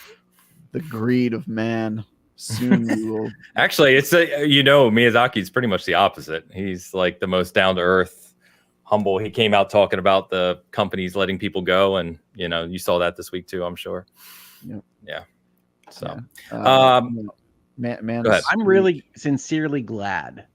I didn't expect you to not like it, Ains. Obviously, you've talked about Elden Ring a lot, but things can still disappoint even if they're good. True. Very true. So I am glad that in our Bitcast DM group, we were just getting updates on reviews and screenshots from Ains, and it was adorable. I am super glad that you're enjoying yourself. And you have to let me know of spoilers, Hogue, but I've taken so many screenshots. There's so many kind of beautiful vistas, and the artistry in some of the bosses in the areas it's staggering. It really is staggering. So I'll share those with you, assuming you don't think you're actually ever going to get through it, because it's worth. I don't view a screenshot as a spoiler, really. I mean, if there's a giant cosmic lion, that's fine. I don't know. I didn't even watch any of the trailers for this. I've seen nothing of Shadow of Erdtree that I have. Well, the launch trailer showed it's like 4 minutes long, and it showed a bunch of bosses. At least to start, I got like a minute in, and I turned it off. I'm like, dude, they're showing way too much here. I can't watch. I didn't see any of this stuff. If the final boss is accidentally a cosmic lion, I apologize. I know nothing about any of the bosses. I just know what I've seen in the game, which is that so far I fought a lot of dead Diglets, ghost Diglets, really. There are talking about ants. No, little Diglets. Do you know what a Diglet is? You know Pokemon. Yes. Gotta catch them all. Don't I say the problem is Hogue knows what a Diglett is and Ains doesn't, but Hogue hasn't played Elden Ring and Ains has. So I'm trying to bridge this horrible gap. Yeah. Anyway, there's dead Diglets inside Elden Ring, and you have to kill them. Yeah, I could say a lot more. I think one of the things we may have coming up, we talked about pulling a bunch of the kind of hardcore people together and doing like a roundtable on Shadow here on SG in the near future. So stay tuned. Hopefully we can pull that together, because there's, that'd be a lot of fun to talk more in depth about it in the future. So presumably I won't be invited to the hardcore roundtable. Probably not. Unless you want to moderate it. So let's catch up. Adam says, what is the panel's favorite from DLC prior to Shadow? So that's more of a question, I think, for me and you, Travis, than Hogue. But it's a tough one. I'm tempted to say, like, obviously I love the first Dark Souls DLC because it's got such a cool, I would say aesthetically, it's that. I have problems with like the level design and boss fights in that expansion, though, is really my only problem with it. I know people like Ring City. That's definitely I would. Can I choose the trilogy of Crown DLCs from Dark Souls 2? Because I thought those were amazing. You know what's funny? I was going to say Dark Souls 2, as much crap as it gets, the expansions are actually very well done. Really good. Yeah. Yeah. Didn't Bloodborne have a nice DLC? Can I count that as one? Bloodborne had the old hunters. Yeah. Can you count it as one? I can count the 3 crowns because it's kind of one trilogy of stories that just got really staggered. I would say that's my favorite, if I can count it. It's good. Yeah, I don't know, actually. I think Shadow's probably going to take that crown, but I liked Ring City because it closed the loop on the whole Dark Souls thing, trilogy, if you will. I liked, to Travis's point, you look back on it now, the expansion for Dark Souls 1 was good at the time. Maybe not a ton now, but I love Artorias as a character. He's incredible. And then Old Hunters and Bloodborne's good. I mean, they're all pretty good. If I had to choose, I'd probably go Ring City. Just because I love Dark Souls 3 and I haven't finished Shadow yet, but I'm pretty sure Shadow's going to take the crown. So, Leo, €5. Thank you, Adam, for the super chat. Leo, €5. Fun fact, games are harder. He's talking about the old games we were talking about. So that you couldn't finish the entire game over the weekend as a rental. So the mentality is totally different these days. I wanted to comment on this with you guys because I think that's part of the other conversation that's funny about From Games too, is that when we were growing up, Hogue, you brought up like Mega Man or something, right? Or the games like Ghouls and Ghosts or Castlevania, any of those games, right? Where not only were they incredibly difficult at times and you'd have to start over, you would also never or very rarely see the later levels because of that, because you'd rarely get to them, right? But I think that over time, as games went 3D and we had new save systems and checkpoints and, all these things that are in place in modern games, dying in a video game has really mostly, except for maybe some of the indie games we see, frequently, it's mostly kind of disappeared. Like there's not a consequence of dying in games much anymore. Not a significant. No, and I view the Souls design as the answer to that, right? Like I view that as the whiteboard kind of planning. All right, people don't like to die. We don't want to just cancel their game. What do we do? And we have this concept of experience points being lost and having to get back to your body. Like that's the defining characteristic of a Souls experience to me. Yeah. Yeah, and one of the things I was working with Bomber and Travis, you can probably echo this, right? For people who are new to these games, one of the mindset things you have to get over the hump is freeing yourself from worrying about dying. Dying is part of the experience. Basically, to Hogue, your point, when you're out and about and you have souls or whatever runes in Elden Ring, right? Yeah, you lose 10,000 runes, you feel bad. Yeah, but you should. There's lots of graces, there's lots of checkpoints, and you can fast travel, right? So you want to spend those and be leveling. You really generally don't want to be out in the world traveling with a whole bunch of runes on you, right? There will be points where you're going from point A to point B where that happens, but if you get yourself over the mindset of just let it go, it's okay. You're going to get millions more. Let them go. It's so freeing. Like. Bomber was struggling with that the other night, and he's like, dude, I lost 900 runes. I'm like, trust me, dude, let him go. Just remove it from your mind, because dying doesn't matter at all. Otherwise, there's nothing else that happens to you in Elden Ring or the From games when you die. You don't lose anything. This is where I would like to add that in Moonstone Island, the only penalty for staying up too late and running out of energy is that you wake up late, and they don't rob you like they do in Stardew Valley, which is delightful. Pretty common. They did that same mechanic in the mini game in Infinite Wealth, the Animal Crossing mini game. If you stay up too late, I never got there in Infinite Wealth. Wow, I completed that island. Yeah, I got 100%. Legend. Legend. You get a really cool attack when you defeat Doki Doki Island. You do. It's very cool. Nice. That game is really cool. Leo, thank you so much. By the way, go ahead. What do you guys feel? So when I reach a new boss, I'll run in and try it once, and if I can tell it's going to be a long ride, then I'll just like put my sign down in front of the boss and just like help other people clear it, and that's how I learn. That's something you can do. Yeah, and also it's a great way to gain tons of resources. Like you can just.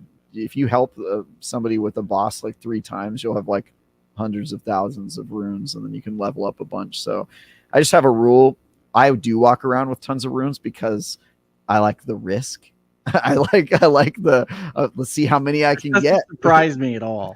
Yeah, I like it. But then if I get killed and I lose them all, I'm like, oh, Travis, you know what that means? It means you got to go back to the last boss and help them like 5 times to get the runes that you lost, and then you can earn the right to advance to the next part. So I give myself like a little roguelike mode. That's pretty cool. I'm sorry, I didn't mean to interrupt you. No, it's all good. I'll be honest with you. I often forget that you can even do that because I am such a solo player focused on my own experience.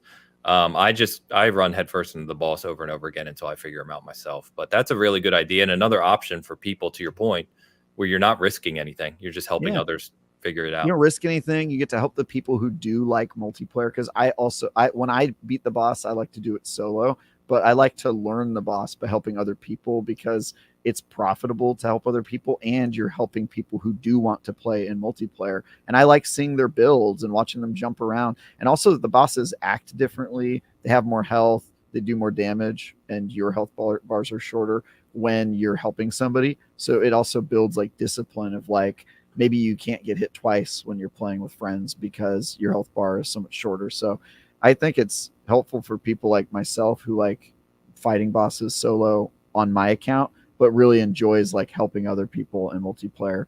And you can gain an infinite number of runes and materials by helping other people fight the boss. So it's super That's cool. very cool. Yeah, I may do that later, actually. You got me thinking about that now because the 2 big bosses that I've conquered are tough, right? So it'd be kind of cool to help others. Help a friend. Machine XP, $10 super chat. Biggest issue with the Elden Ring expansion is the base game is much more accessible. The expansion simply does not allow you to go off and gain levels and points for your build in the same way. Yeah, I wanted to ask this question, right? Because I saw this critique, Ains, and this comes back to Elden Ring Skidoo. which is to say that this blessing mechanic is one that you have to interact with, and it's not something you build up in the same way by getting runes. You have to go and find these skidoo fragments or whatever they're called. Is that right? Tree. Yes, I apologize, but I in my head I've read this for a week, and I keep hearing Elden Ring skidoo like it's a jazz band. I'm here for it. I'm here for it. And so, how do you feel about that? Because it does apparently require you to go and explore in a way that the original base game did not. And you said you're an exploration type, so maybe it works for you. But I did see some complaining about having to go and get an item to actually interact with the game in this way. Yeah. So the fragments and the blessings, like I said earlier, are passive upgrades. Like they basically just add points to your attack power and defense to make you stronger, essentially. However, that doesn't stop you from continuing to level like normally. So I take two things. One, I agree with Machine XP. It's not as accessible, and I think that's by design. It is tougher than the core game, right? For sure. We've talked about that. However, what you do find in the expansion is the enemies give you far more runes. Like you're getting runes like several thousand at a time with small enemies.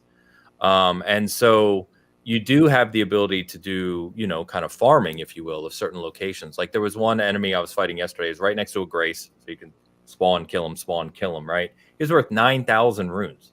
And I wanted his armor. Understanding, and I could be wrong on this, Ains. I guess my understanding was that the rune level doesn't matter as much as the skidoo level.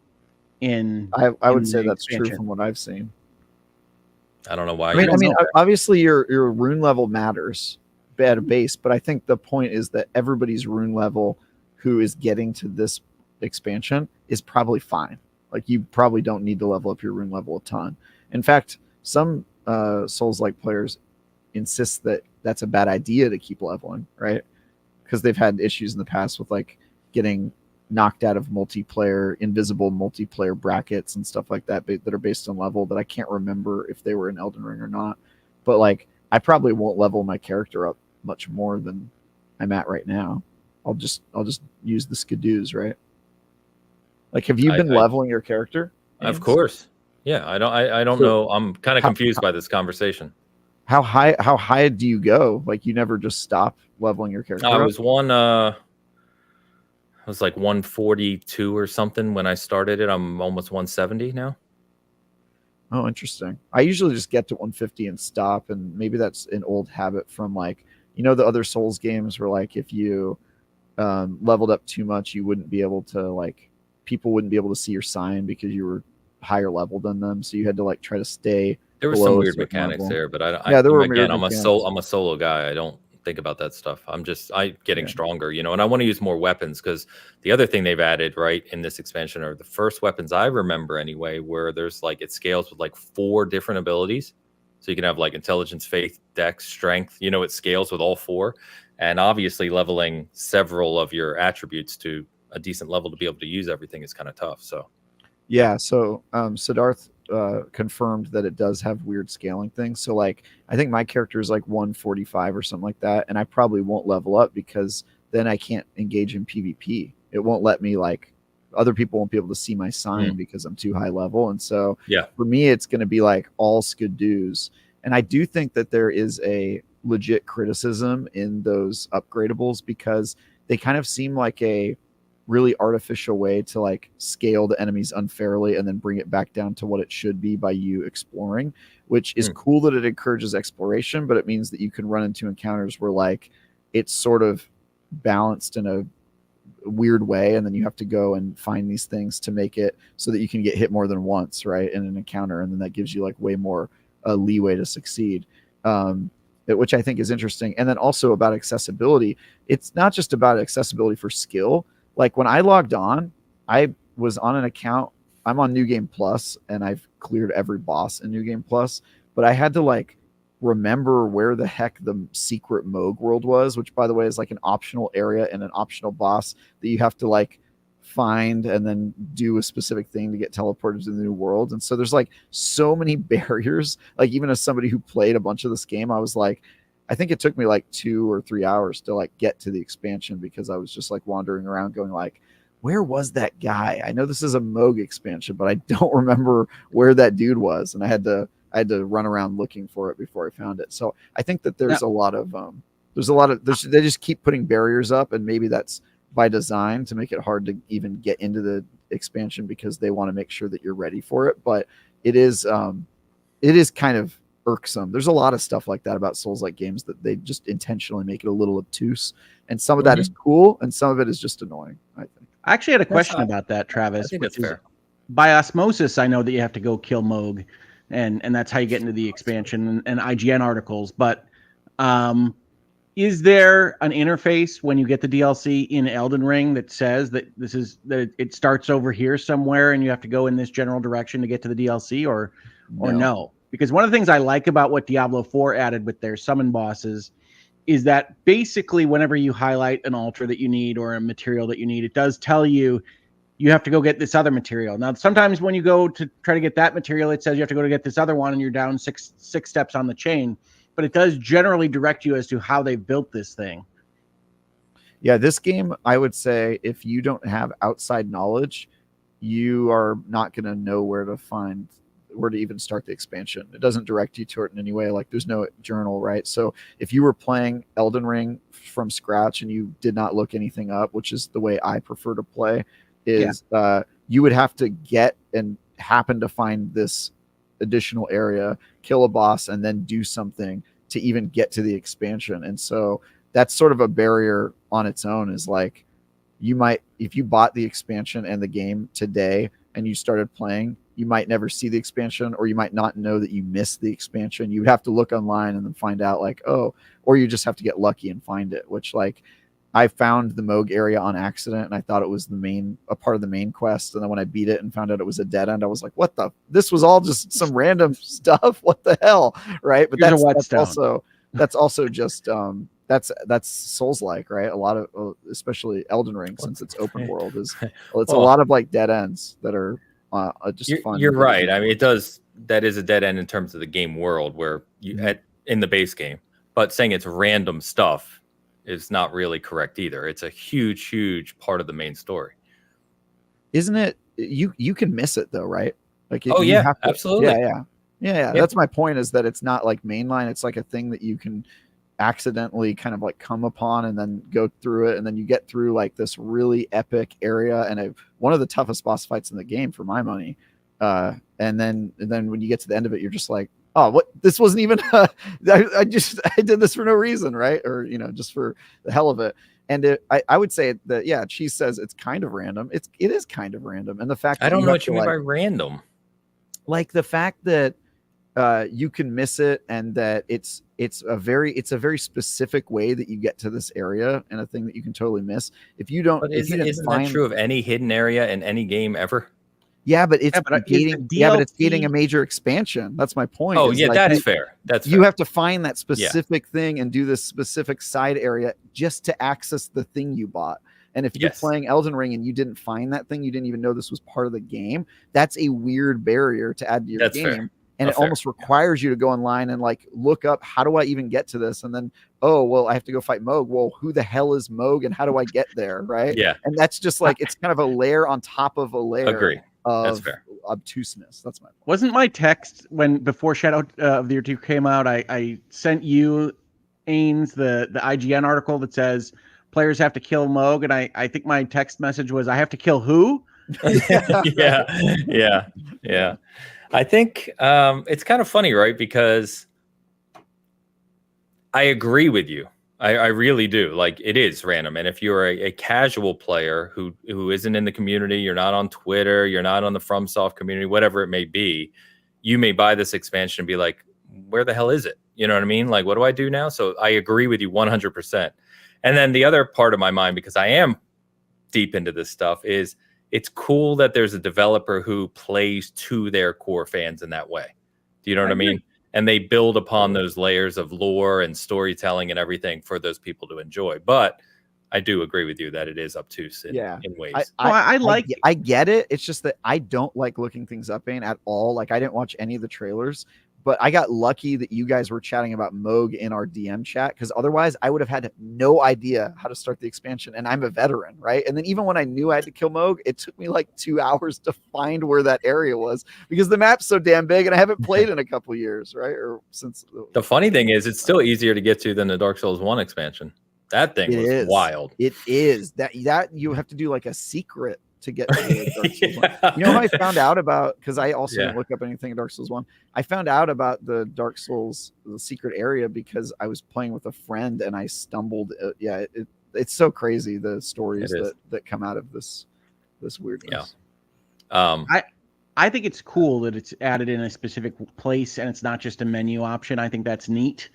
I just want there to be a guidepost to start out with that says, you should really think about looking at this area or whatever that lets me start the process. We're not big on guideposts in Elden Ring. I can't even imagine what a guidepost would look like in an Elden Ring game. What's the grace lights, right? They're like grace. If you just have the grace, that's it. You just have a new grace light color that goes to where the expansion is. But I don't mind that, but I'm entirely in agreement with you, Travis, that I hate the notion, and I see this mostly in PC games, not FromSoft games or console games, of you should have the wiki open, right? Like crafters like to do this. We don't like to tell you what the recipes are. You should just be reading about what the community found. It's like that's not how I like to interact with my games at all. That's fair. It is definitely fair. Yeah, and I like want there to be an option for people who don't want to look things up, like some hint or some way to get me on that path of like, you need to find Moog and kill him to start.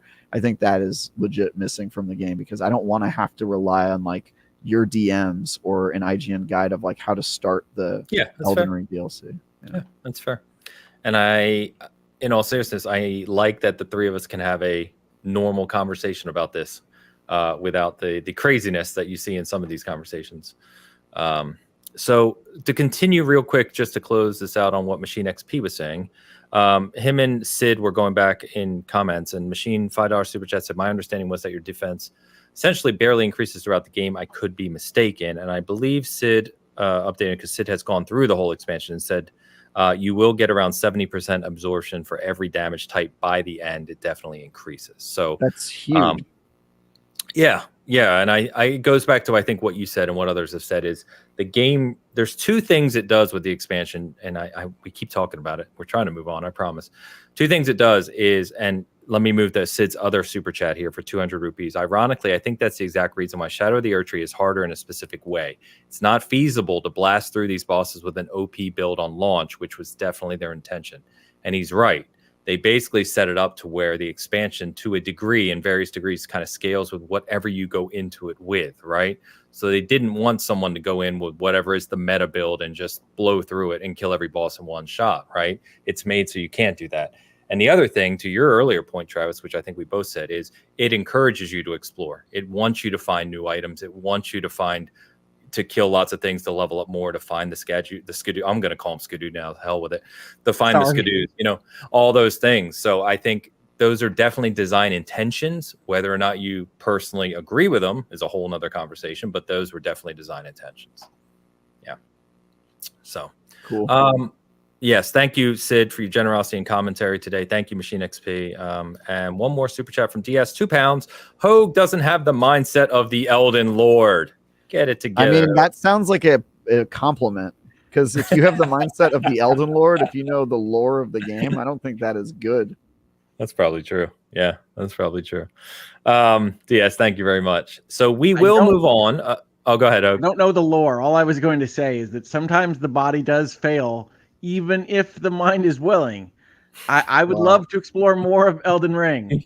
You don't need to know the lore to know that if somebody's saying you don't have the mentality of a character in a Souls-like game, that's probably a pretty good sign. So let me get this giveaway going. So we're going to give away Shadow of the Erdtree, and we're going to move on to our other topics. For Xbox, it's only for Xbox. Remember, what I'm gonna do is I've picked a number. Let's pick a number 1 to 100. If you want to enter for this, again, please don't enter if you already own this and are going to do something with it. Just, if you want to actually play this on Xbox, on the seasoned gaming side of the house. So if you want to win this and you're on Hogue side, please come over so I can look at the SG chat.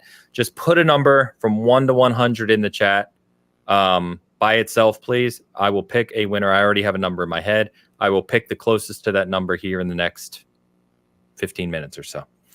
Okay, that work? Okay, guys, let's move on from Shadow. I appreciate the conversation. Ho, good commentary and thoughts. But let's move on to things that you do want to engage with, my friend. So we didn't get the Ubi forward last week, which let's talk about Ubi. I will give you a little shit right out of the gate because, I had multiple people DM me, be like, did Hogue just say Ubi had the best showcase? What was he watching? I said Ubi was my favorite showcase. I know. And I do get what you mean about... This is important.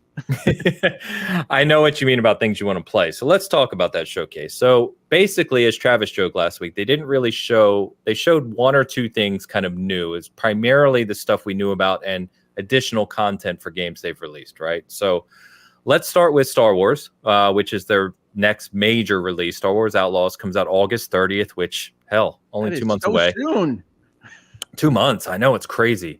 I think I briefly mentioned last week, I did get in the play session for this. It was very, very cool. One thing I will give Ubisoft props for, they had their own space in LA. They set it up. They had an upstairs that was fully modeled after Assassin's Creed Shadows with like katanas laid out and armor and all kinds of cool stuff. And then they had the basement done like a Star Wars cantina. It was really dark. They had music playing. They had drinks. They had blue milk. And, it's just they're very cool at kind of setting the mood for their games and really being accommodating for people who want to cover their games, which is great. So I did play Outlaws. You could play 3 missions of Outlaws. I played 2 only because of time. I was running all over the place. I really, really enjoyed it. It is really fun to play. It's very smooth. It's very beautiful. In motion, it looks just spectacular. The lighting and everything to do with it. And basically the missions I was playing were, there was a couple kind of space combat, and then you land on a planet, and I was doing some interaction with NPCs, but I was also doing some sneaking around and some kind of stealthy stuff. I will say, and I forget the name, your little creature that's with you, which is kind of becoming a thing now in the Star Wars games. I forget his name, but you can do what you expect. You can direct him to distract enemies, jump on them, that type of thing. It's very kind of intuitive. But I will tell you guys, as a casual fan of Star Wars, where I just kind of enjoy the worlds, the sci-fi, the different races and everything like that, it sets that very, very well. You're going into these areas that have just so much going on, from ships to creatures to people talking. It's just very lively. And I really, really enjoyed it. I think I'm going to like this game personally, for me, more than Survivor, just because even though Survivor is that combat heavy kind of Souls-ish, for lack of a better word, feel, this just feels like a world building, go have fun, do crazy stuff type thing. And it's really neat. I'm excited for it. Yep. Yeah. I mean, I'm excited for it too. First open world Star Wars game. It's crazy that hasn't happened yet. Yeah. 4 planets from what I understand. Nice. Sorry. The first thing is that obviously Ubisoft feels very strongly about this product. They led with it. They had previews with it. It was a very long demonstration at this show. And I was a little standoffish about this product, as I am with basically all Star Wars things that come out nowadays. And you might recall when they released their teaser trailer, I said that the vibe was a little young adult for me.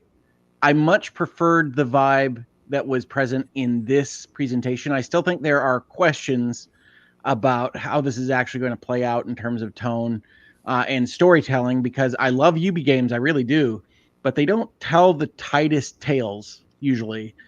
So we'll see if they do any better with Outlaws. I'm not really holding out for that. What I thought was really impressive here was it did at least present like you're going to get to run around real looking Star Wars areas like you're in an Assassin's Creed, but for a fictional universe.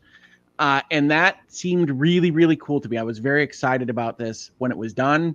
Immediately went very high on my looking forward to list, which is one of the reasons why the show was so strong to me, because Star Wars Outlaws showed so very well. And I agree on Survivor. I don't connect with that series like some other people do. And part of that is because I don't love the combat and the platforming as much as other people do.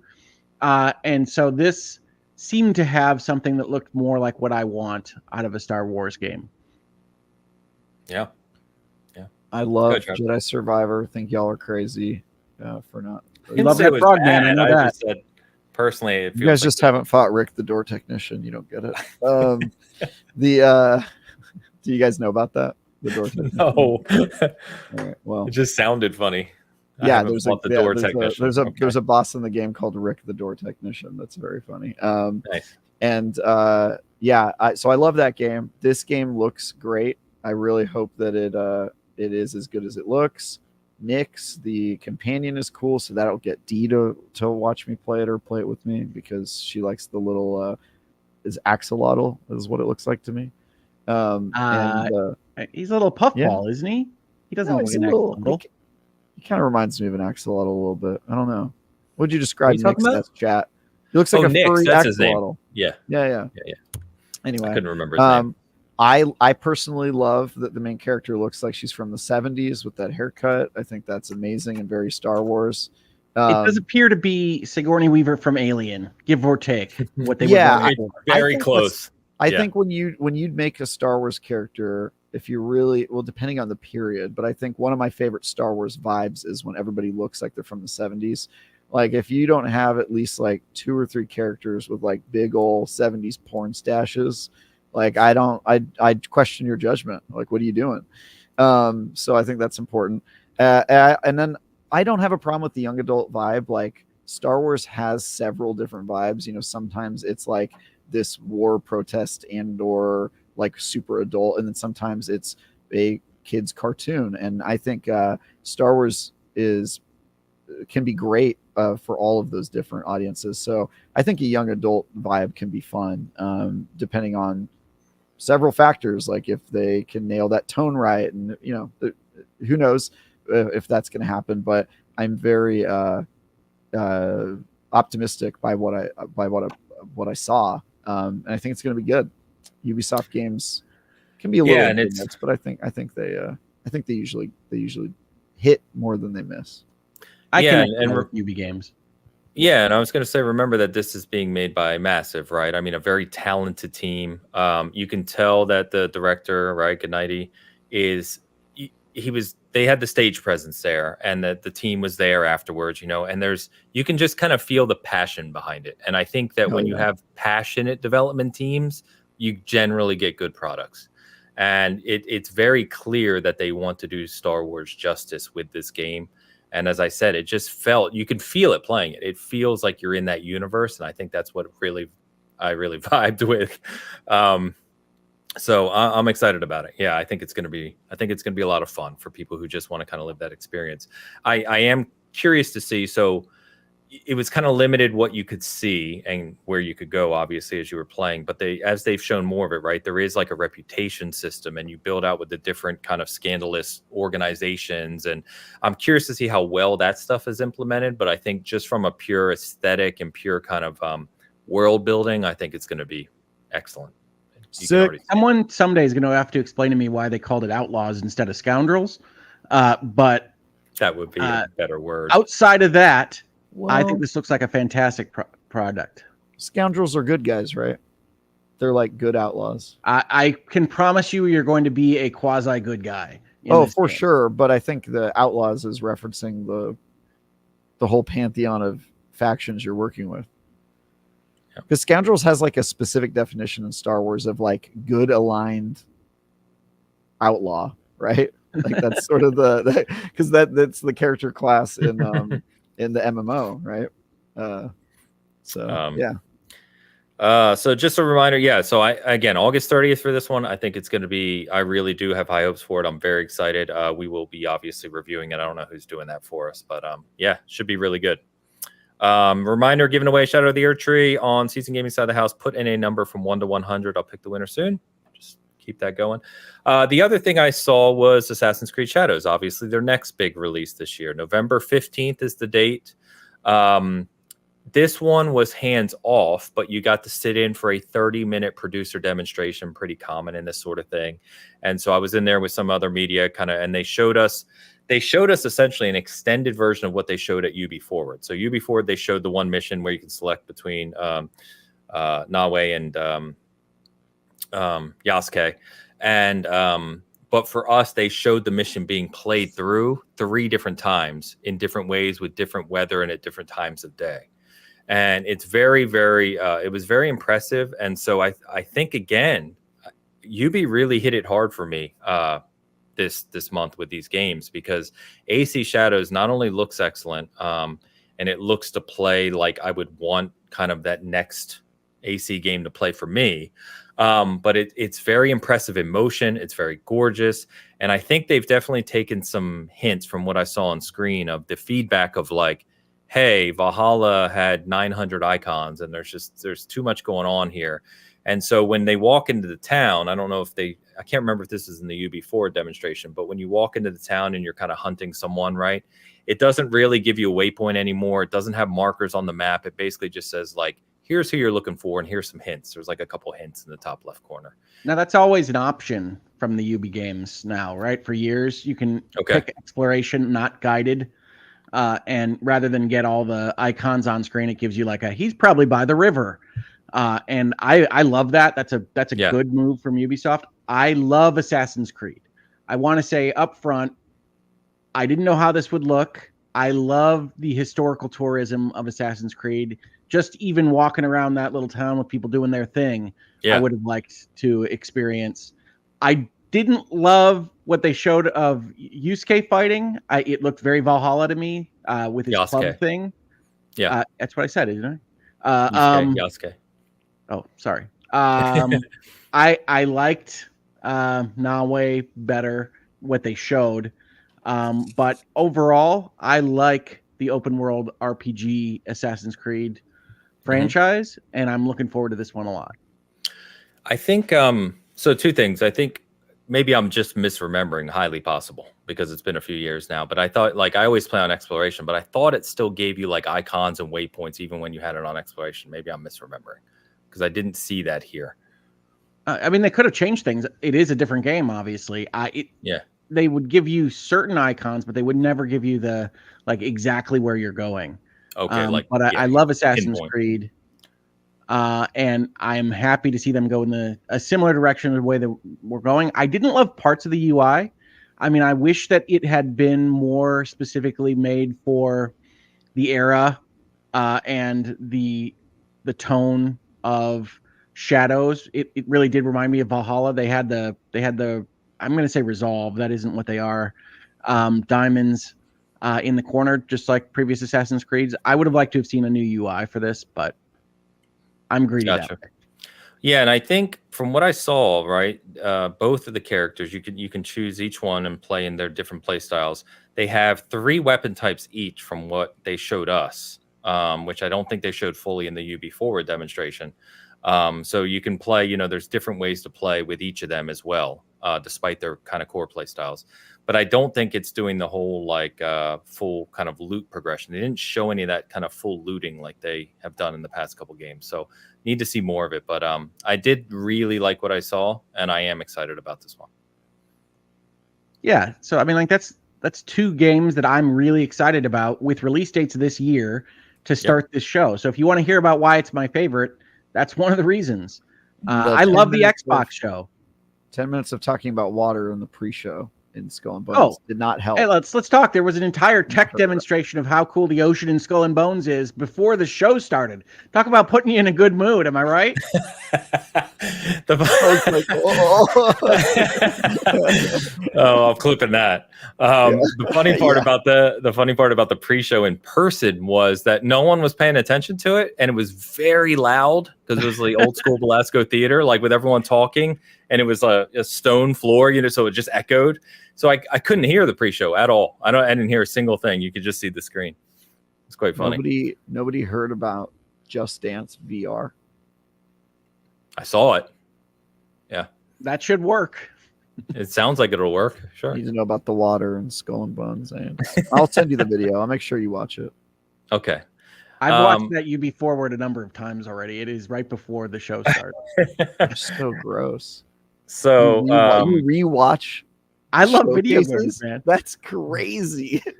Well, the sad thing is, right, is during the show, they announced that Skull and Bones has been canceled. So I kind of felt for you on that one, Hogue, that, there's no more Skull and Bones coming. I'm The sorry. opposite of canceled.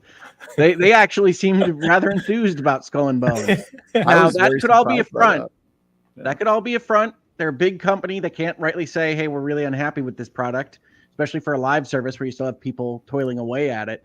But at least as presented, it was a big part of the pre-show, and they did talk about what their next season is going to be, which we know the names of all these because they announced all 4 to start the year. But they did talk about the new season, and I think most importantly for everybody involved, there's going to be a flying dragon in Skull and Bones. Who had that on their bingo card? What a game. I must say that did surprise me. Surprise is the right word. Yeah, I have other words that I'll keep to myself because I like that Hogue loves this game. You fight giant monsters in that game, so I was expecting, Megalodon, which they recently added, and so you fight a giant sea beast in the base game. So you've already had a little bit of supernatural stuff in the game, but I will say when they announced that they had a dragon on one of the season icons and like a preview thing I sat in, and I just assumed it was from one of the pseudo like Asian countries that they make up for the expansion, and it's like, oh, this kingdom of whatever, and I thought it was not literal. I did not think that she was going to be riding in on a dragon like attacking the players in their boats, but yeah, it's cool. Go swing for the fences. I mean, the alternative is you play it safe and try to stick to some sort of realism, and then nobody cares about your game. So if you want to make a splash, a big giant Dragon Ball Z-esque dragon, there you go. It's a good way to do it. To your point, Travis, I'm more interested in that than I had been previously in the game. So there you go. Yeah. If you were Skull thinking and Bones about playing continues a boat, to be fantastic. I love Skull and Bones. If you're at all interested in what you have seen of the ship combat or the ocean tech, Skull and Bones continues to be a wonderful way to spend your time. it is the best CRPG we've ever received. I'll say that. Well, you're doing a review of Sea of Thieves right now, so you got to hold your tongue. CRPG, though. I don't think. Yeah, Sea of Thieves isn't an RPG. Definitely not. It is an RPG, right? You're collecting things. You're going on quests. You have a journal. You're gaining experience with factions. You don't have a journal. You do have a. No. You don't have a Sea of Thieves. Yes, you do. No, and you're collecting things, but it's like they're fetch quest stuff. So it's like also you never upgrade anything. Like it doesn't have the stats part. I don't know. I wouldn't call it an RPG. Can I be the controversial one for a minute, especially someone who's known as an Xbox primary person? I'm not a Sea of Thieves guy at all. I don't get the fascination with that game. I do not get it. I kind of feel similar. Like I've played it, I've engaged with it. I don't think it's a fantastic kind of notion. I don't want to run around to the different cannons. You guys don't like multiplayer games. No. So that makes sense. What? Mr. Halo? I play multiplayer. Like that's literally all I ever play, except for. Were you just talking about Elden Ring? How you insist on playing it alone and you drown the world? But that's not a multiplayer game. No, Sea of Thieves I have enjoyed when I've played with like Luke and Joe and those guys. They play a ton, like they hardcore. And when I play with them, I do have fun. But I think that's it. That's all that game is to me. Like actually going island to island, pick up a chest, getting like a rank in a faction, it bores me to tears. And the combat is atrocious. I don't understand. The combat's more it seems bad at first, and then the more you play it, you're like, actually, there's PvP sweat lords in that game. You'd be surprised, dude. You'd be surprised. Really?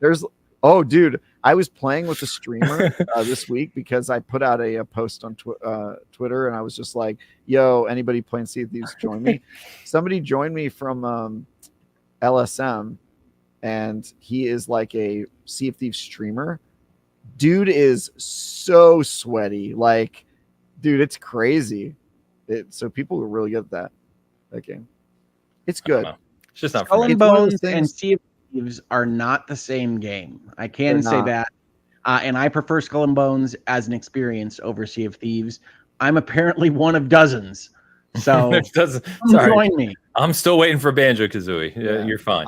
I like Skull and Bones fine, but I do think Sea of Thieves is much better game, and we'll see if that. I haven't played more of.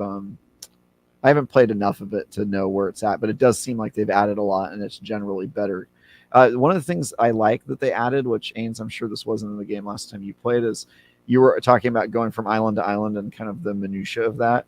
They added the ability to dive. So if you get a quest, rather than sailing to the island to have to do the quest, you can choose to dive your ship underwater and then come out of the water near the island. So it's like a fast travel. It's like a fast travel.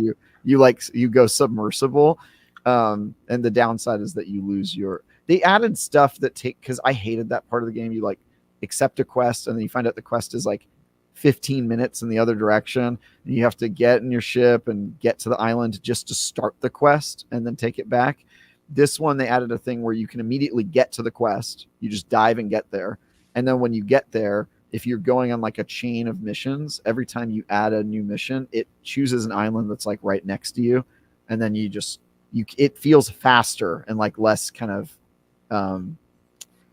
there's a lot of less like waiting around, which is cool. I get it. So. But then you have to do the movement and combat, which isn't helping the game at all. So, can I say in response to one comment that I see in the chat that I fully agree with? Sea of Thieves is the better name. Oh, for sure. Oh yeah, yeah, for sure.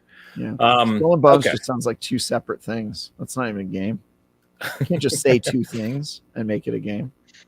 Every time I talk about Skull and Bones on social media, somebody makes a joke about Yale's secret society. So, yeah, that'd be like if you called your first-person shooter Guns and Bullets. It's like there are a lot of games that are named like Wizard with a Gun and things like that. Yeah, but that game is ironically named. Skull and Bones is not. So what else do we get here? Skull and also Bones. That would be a great name for a game. Fully written out. Skull and also Bones. I think that would be a great name for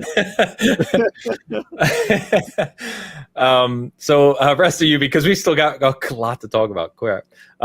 We got expansions for Frontiers of Pandora, the Avatar game. So the Skybreaker's coming out July 16th, here in 3 weeks. And then they've got Secrets of the Spires late this year. So the 2 expansions for Frontiers of Pandora are coming. Whenever they announce those, you get to play the fun game of what version of this Ubisoft game did I buy? Are these going to be extra expenses or not?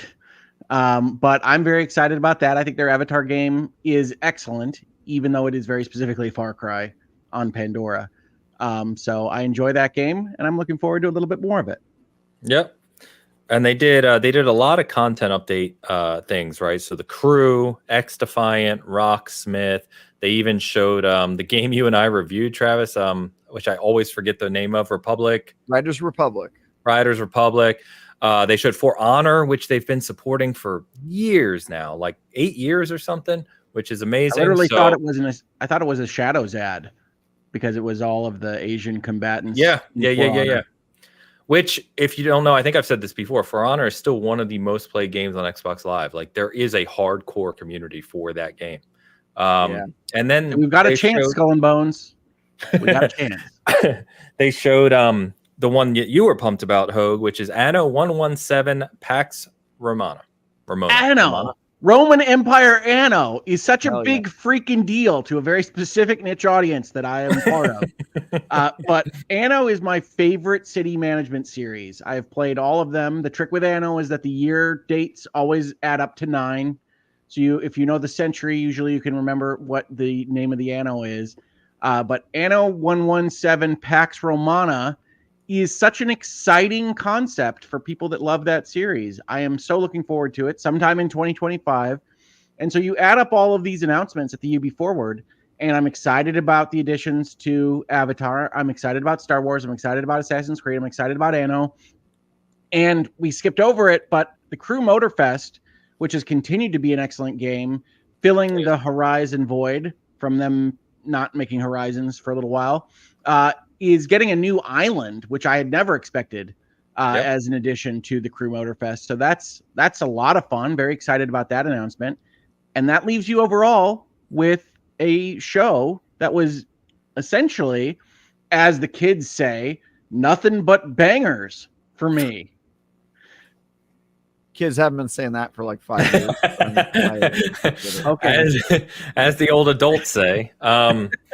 Yeah, and also to that point, Prince of Persia Lost Crown, one of my favorite games this year that I reviewed, is getting a story expansion in September as well. So I think the difference in Ubi's show this year, right, was they were talking about content for their games, whereas Xbox was very much of here's what's coming in the future. You know what I mean? So Xbox was more the old school E3 showcase of showing everything, and I adored it for that. Ubi is a very different show. I don't really kind of put them on the same level. They're kind of two different formats for me personally, but yeah. Chat says that their announcements slapped for me. Slapped. So I don't think that's right either, but they were all fire. I don't know. Even older. Anyway, so that was UB4. It is a really good time in person. Got to meet a lot of good people there, so that was a good time, and I'm really excited. We'll obviously be talking a lot about Star Wars and Assassin's Creed and everything as they come out later this year. So, let's comment on these real quick. So, Seeds, our guest from last week, gifting 10 memberships on the Season Gaming side. Thank you very much, Seeds. Appreciate you, Seeds. Very generous. Darth Mac with the $2 super chat. Skull. That's Skull. Oh yeah, Skull and Bones. I was like, wait, that's one and then skull. Also some bones. And also some bones. Laughy.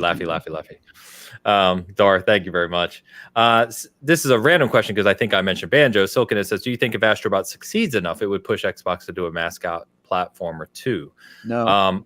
Probably not, but we can hope. Was their mascot platformer? No. You thought what was? I didn't hear you. Years. Stop it. Wait, is it not? How is it a platformer exactly? I'm interested to hear this justification. A game that has no jump button. I was going to say you can't hear the platformer part of it. Please explain. The roadie run is a kind of platforming. No, it is not. There aren't platforms. They're platforms. They're just vertical. You hug your hip to them. It's a wall forming. Yeah. We're moving on from that. I hope so, Silken, but who knows? I doubt it, but we'll see. So a couple games I want to talk about quick from Summer Game Fest. They had Summer Game Fest play days, which is where media got to go. They had a setup, in a bad part of town where you could go and there's a lot of those in LA. It was strange. It was very strange. Like the Uber dropped us off and I'm like, where the hell are we? And like it was this little enclosed area. It was nice once you got in there, but so I think I was trying to remember, did I talk about Fear the Spotlight, the first Blumhouse horror game last week? I think I did, right? You did. You said a PlayStation aesthetic. PlayStation 1, yeah. Kind of that old school polygonal. The Mythic Quest episode. Polygonal. Yeah. So the Mythic Quest episode, that's true. Yeah. Yes. So I talked about that. Replaced is one that a lot of people have been interested in. It made a splash. What was it first shown 2-3 years ago at the Xbox show? So it's a 2D, very stylistic side-scrolling game, kind of like I don't know if it's cyberpunk or more noirish. I don't know the exact time frame on it. I haven't looked up all the details, but they did have it hands-on there. People were playing it. I sat next to someone that played it. I didn't hands-on myself. I was basically there. It is gorgeous in person, very, very fluid, very neat to see in the way that they've kind of set up the screen in the way that effects happen, the kind of parallax, if you remember the old days of parallax scrolling where different frames would move at different times. Super neat. Yeah, so I can't really say too much about it because it was a very limited demo. I didn't play it myself, so I can't tell you how it felt, but it looks very good in person. They still say they're releasing this year. So there's no hardcore release date on this yet, or set release date, but they still say they're releasing this year, which means, we can't be that far off. So hopefully we see that, we see more of that soon. Maybe Gamescom here in August. Kunitsu-Gami, Path of the Goddess, is one that was shown at a show. I don't remember exactly what show. Might have been Game Awards, might have been last year's Xbox show. I don't remember. But it's Capcom, comes out next month. It is launching on Game Pass. Has this very artistic look to it, kind of classic Japanese style to it. But it's an interesting game. It kind of mixes action, isometric action with like tactics almost. So you kind of direct things around at times. It's very, very kind of unique. You can read more about this game on Xbox Wire right now. They have a preview of it, but I did get hands-on with that. It is beautiful in motion. It's fun to play, but it's definitely going to be one of those games that's for a certain audience because it's not quite a full action game. It's not quite full of strategy game. It kind of mixes mechanics. So cool. It's an interesting one. Couple more to run through. We talked about First Descendant already, Travis, so we touched on that. Want to shout out, this game's actually out, which is Anatria. If you haven't seen this, it is a Souls-like, so I'll just say that right up front. But shout out to Kyle Stevenson and the group there. Kyle from Trophy Room, got to meet him in person for the first time, but he was demoing Anatria, which was really showing well there. A lot of people playing it, a lot of hands-on time. So you can check that one out if that interests you. And Souls-likes, of course. And then finally, I just want to mention Hyperlight Breaker, which is the follow-up to Hyperlight Drifter. Sick. Yeah, looks really, really good. They had 3 stations set up there. People were really loving it. They said specifically it's not a sequel. It's just set in the same universe, if you will. But people seem to really be enjoying it. And it's very, very beautiful in motion. Great art style on that one. So I have the tabletop RPG for that game. I didn't know there was one. That's pretty cool. It's pretty cool. Did it start as that, or did it come out after the game? No. They made it because after Hyperlight Drifter, I think some like indie studio got the rights to make a tabletop RPG, and I got it. And it's super stylistic and weird, and it's cool. Hyperlight Universe is pretty sweet. Yeah. There's some other stuff I still want to write about. It's just been, it's too much. But a lot of cool games, a lot of great stuff still coming out this year. This year is just shaping up to be wild, quite frankly. Anyway, why don't we move over to the... Oh, you know what? Let me announce the winner of Shadow of the Erdtree, and we'll get to Nintendo Direct. Because I know there's quite a few things shown at the Direct, too. So, let me just double check. I think I already picked the winner, going through the score or the numbers that were put in. And the number I picked was 33 in my head, which I believe, if I've double-checked everything here, people can check me, the winner is Delroy. So Delroy, shout out to Shadow of the Erdtree for Xbox. You guessed 34, which was 1 point off. Cheeseworks had 31. You missed by 1, my friend. There's a couple others that were pretty close too, but 33 was the number. Delroy had 34. So Delroy... 3 people said 77. Say it again?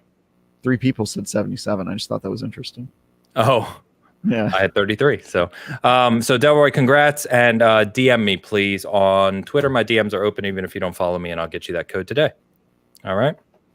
Cool. If Delroy doesn't respond, Cheeseworks.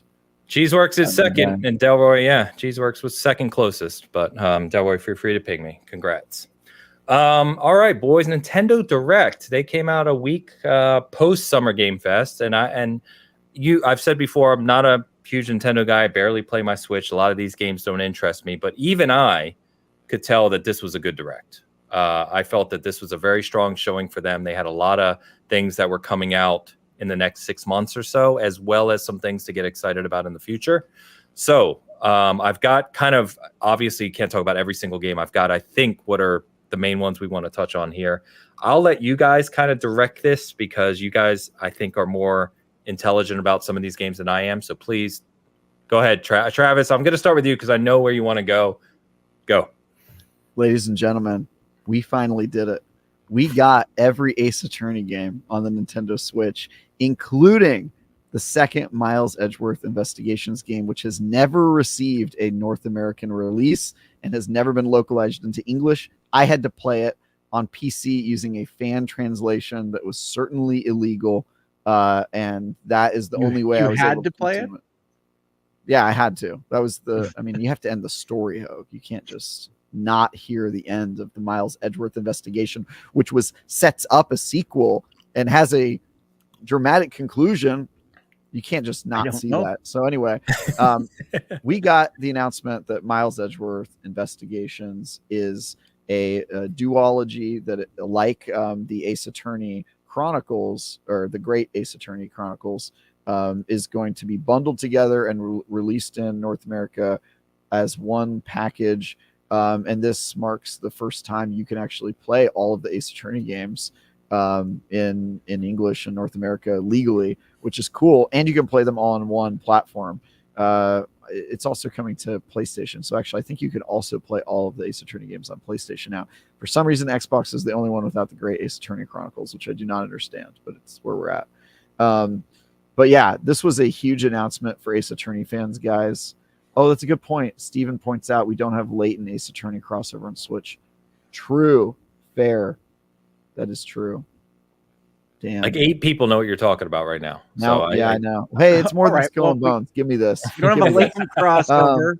We don't have Marvel versus Capcom 3 on the Switch, do we? That's true. I wouldn't call that an Ace Attorney game. I would just say that Ace Attorney is in that. But yeah, I think the latent game, you could justify saying it is an Ace Attorney game. Although, to be fair, it has nothing to do with, it's like an out of realm. It's more of a latent story than a Phoenix Wright story, because it has nothing to do with any of the characters or developments. Like, there's stuff that happens in Ace Attorney or Miles Edgeworth Investigations that is like important to the story of Ace Attorney, and you couldn't play it, right? So it's like this is correcting a long kind of error and pain point in the community, which is great. So if you don't know what I'm talking about, Ace Attorney is the best visual novel, and I think the best story in gaming, by the way. The best story in gaming? Yeah. He has said that before. I can't keep my eyes from doing this. I apologize, people. You haven't played them all, Hogue, so you don't get it. But yeah, it's got the best story. I have played a lot of them. Have you gotten to the end of them? I know that's a problem for you. I have beaten 4 of the Ace Attorney series games. All right, that's more than I would have expected. But so yeah, let me speak on this. For those who don't know, the Ace Attorney games are backloaded with their story. All of their story comes at the end, which is why beating them is so important. But yeah, Ace Attorney is sick as all hell, and the Miles Edgeworth games are super underrated. And yeah. So this is 2 games, right? Mm-hmm. Okay, and a collection. It comes out September 6th, by the way, so it's not even that far off, which is pretty cool. Pre-order available now. I am stoked as all hell. I'm sure they will not let me review this game, because I doubt we're going to be reviewing a remasters of old visual novel games, but I'll do it if I can, and I'm excited to play it regardless. I will say, if you're put off by the phrase visual novel, the Ace Attorney games have a lot of gameplay in them in terms of logic and puzzle solving. It is not a kind of click through and just see the whole story unfold. So cool. Correct. The Ace Attorney is more of a game than some visual novels are. True. Fair enough. What would you say is the best story in games? Now I want to criticize your picks. What do you got, Ames? I have no idea. I'd have to think about that. Oh, what a Travis move. I don't know. Let me think about it. Yeah, you can't expect me to just come up with an answer. That's fair. It's an irresponsible question. Now you get it. All right. Hogue, what's the best story in games? My instinct is to say something like Alan Wake 2. From the RPG side, Final Fantasy VI, maybe. And then people that will yell at me for it not being a game, I have said immortality, I think, is a very important kind of step forward for the kinds of stories that video games can tell. Great. We got 3 answers from Hogue, a dodge from Ames, and I'm the only one who gave a definitive answer. Let's go, baby. We did it. We got him. Ladies and gentlemen, we got him. Your answer is a joke answer. So no, my answer is not a joke answer. It is unironically the best story in gaming. Play it. Well, believe it or not, but Ace Attorney was not the only thing that Nintendo talked about during their Direct. Yeah, that's true. And it was a very strong show. Square Enix brought it. Square Enix is doing a lot of stuff on Switch, as announced on this Direct. I was very excited about a game you got to play, Ains. Can you tell us how cool Dragon Quest III is? Yeah, I can finally talk about it. So very cool story I can actually tell now. So I got an appointment to see the next, that's all it said, the next HD 2D game while in LA. Funny enough, they had rented out the studio in my hotel. I stayed in one of the nicer hotels downtown, and the studio is literally below my room. So I go down there for the appointment. They tell us the day before it's going to be they tell us when we arrived that it was for Dragon Quest 3, but they also told us, and Sam Tolbert, shout out to Sam, who over at Windows Central was in the room with me. We were in the original 6 media that got to go in because it was a small room, and we were the first 6 to see it and to know about this game. They said we were the first appointment, so that was very cool. So they gave us a 10-minute demonstration of Dragon Quest 3, and as you've now learned, right, it's a remake of Dragon Quest 3, which I didn't know because I didn't remember, is actually the first in the story progression of Dragon Warrior Dragon Quest, which is why they did 3 first. And then they're doing 1 and 2 as a collection next year as a follow-up to this. So we then got to play for about 30 minutes of the game, and they gave you like random, you had all 4 characters. It was kind of a little bit into the game, and you got random classes and jobs and stuff. And I will tell you this, it is beautiful. It was very cool playing the old school JRPG in the overworld where you're doing your random battles and you go into the dungeons, but it's very beautiful. It's very colorful. And the way that they've kind of set up the, it reminded me of what Octopath did really well from a visual perspective. It just looks kind of gorgeous. It's got this pixel view, but it still looks gorgeous somehow. And it just plays really, really well. And more importantly, I think, is they've added a lot of quality of life updates. So there's like a lot of little things in the menu that make it a lot easier. You can switch jobs still quickly. You can sort items in certain ways. You can, sell things in groups, and all these kind of little things that old school 80s, 90s RPGs just were cumbersome. They've updated a lot of that kind of stuff. So really, really enjoyed it. It was fantastic to see it. I'm glad that it's out there now and people can talk about it. And I talked about passion earlier. The team that was in the room there, super, super passionate and nice people. So it was a pleasure. Dragon Quest is such a huge series across the world. Yeah. I'm really excited that they're doing this. Now, it's funny that you mentioned Octopath, because one of the things I did think when they showed this trailer is that they had moved a pretty good distance from the Octopath Traveler look, strictly speaking, right? Like when they originally launched or announced this project, it very much looked like Octopath with a Dragon Quest skin on it. Now it looks like something else. It looks significantly more 3D than Octopath Traveler usually does. And you found that it overall still presented in a pleasing way? To be fair, I don't play a ton of those games nowadays, right? So that was probably my single point of reference. But yeah, it's sorry. They're calling it HD2D. It's just a different kind than Octopath. Yeah, I would say it's, from what I played of it anyway, I like the overworld better. The walking through the overworld was very cool how they've implemented it, and it was very lively. I don't know if that's the right word, but it just felt very colorful and kind of engrossing. I don't know. I don't play a lot of those old school RPGs anymore, but it really took me back to what I enjoyed about them growing up. And good. Both Sam and I, we were sitting next to each other. We have headsets on, and we're playing, and we're getting really into it. And I was going through the main dungeon there, wherever I was in the story, and they kind of tapped us on the shoulder, and we were like, "Damn, that was 30 minutes already!" Like we really wanted to just keep playing. It was fun. And the big secret announcement was that they are going to do this kind of remastering to the first 2 games in the series as well. Yep. I mean, that's a fun announcement. Square Enix bringing back Dragon Quest in some form or fashion in its entirety. Now, personally, I actually like 4, 5, 6. I'm sorry? Ichiban Kasuga is happy. His favorite games. Yes, Ichiban Kasuga, the protagonist of the Like a Dragon series and a fictional person, is indeed happy. Yes, very true. Very true. But yeah, it's great. It's great. It seems very cool. Dragon Quest 3 HD2D, November of this year. Very exciting stuff. Very exciting fall if you like RPGs, right? We've got Metaphor. We've got Veilguard. We've got some form of Avowed, probably. We've got Dragon Quest 3 HD2D. And we've got a new Mario and Luigi game, of all things, right? For whatever reason, Nintendo has decided to bring the Switch into the dock with every Super Mario RPG they could remember. So they're bringing Mario back and Mario Luigi Brothership.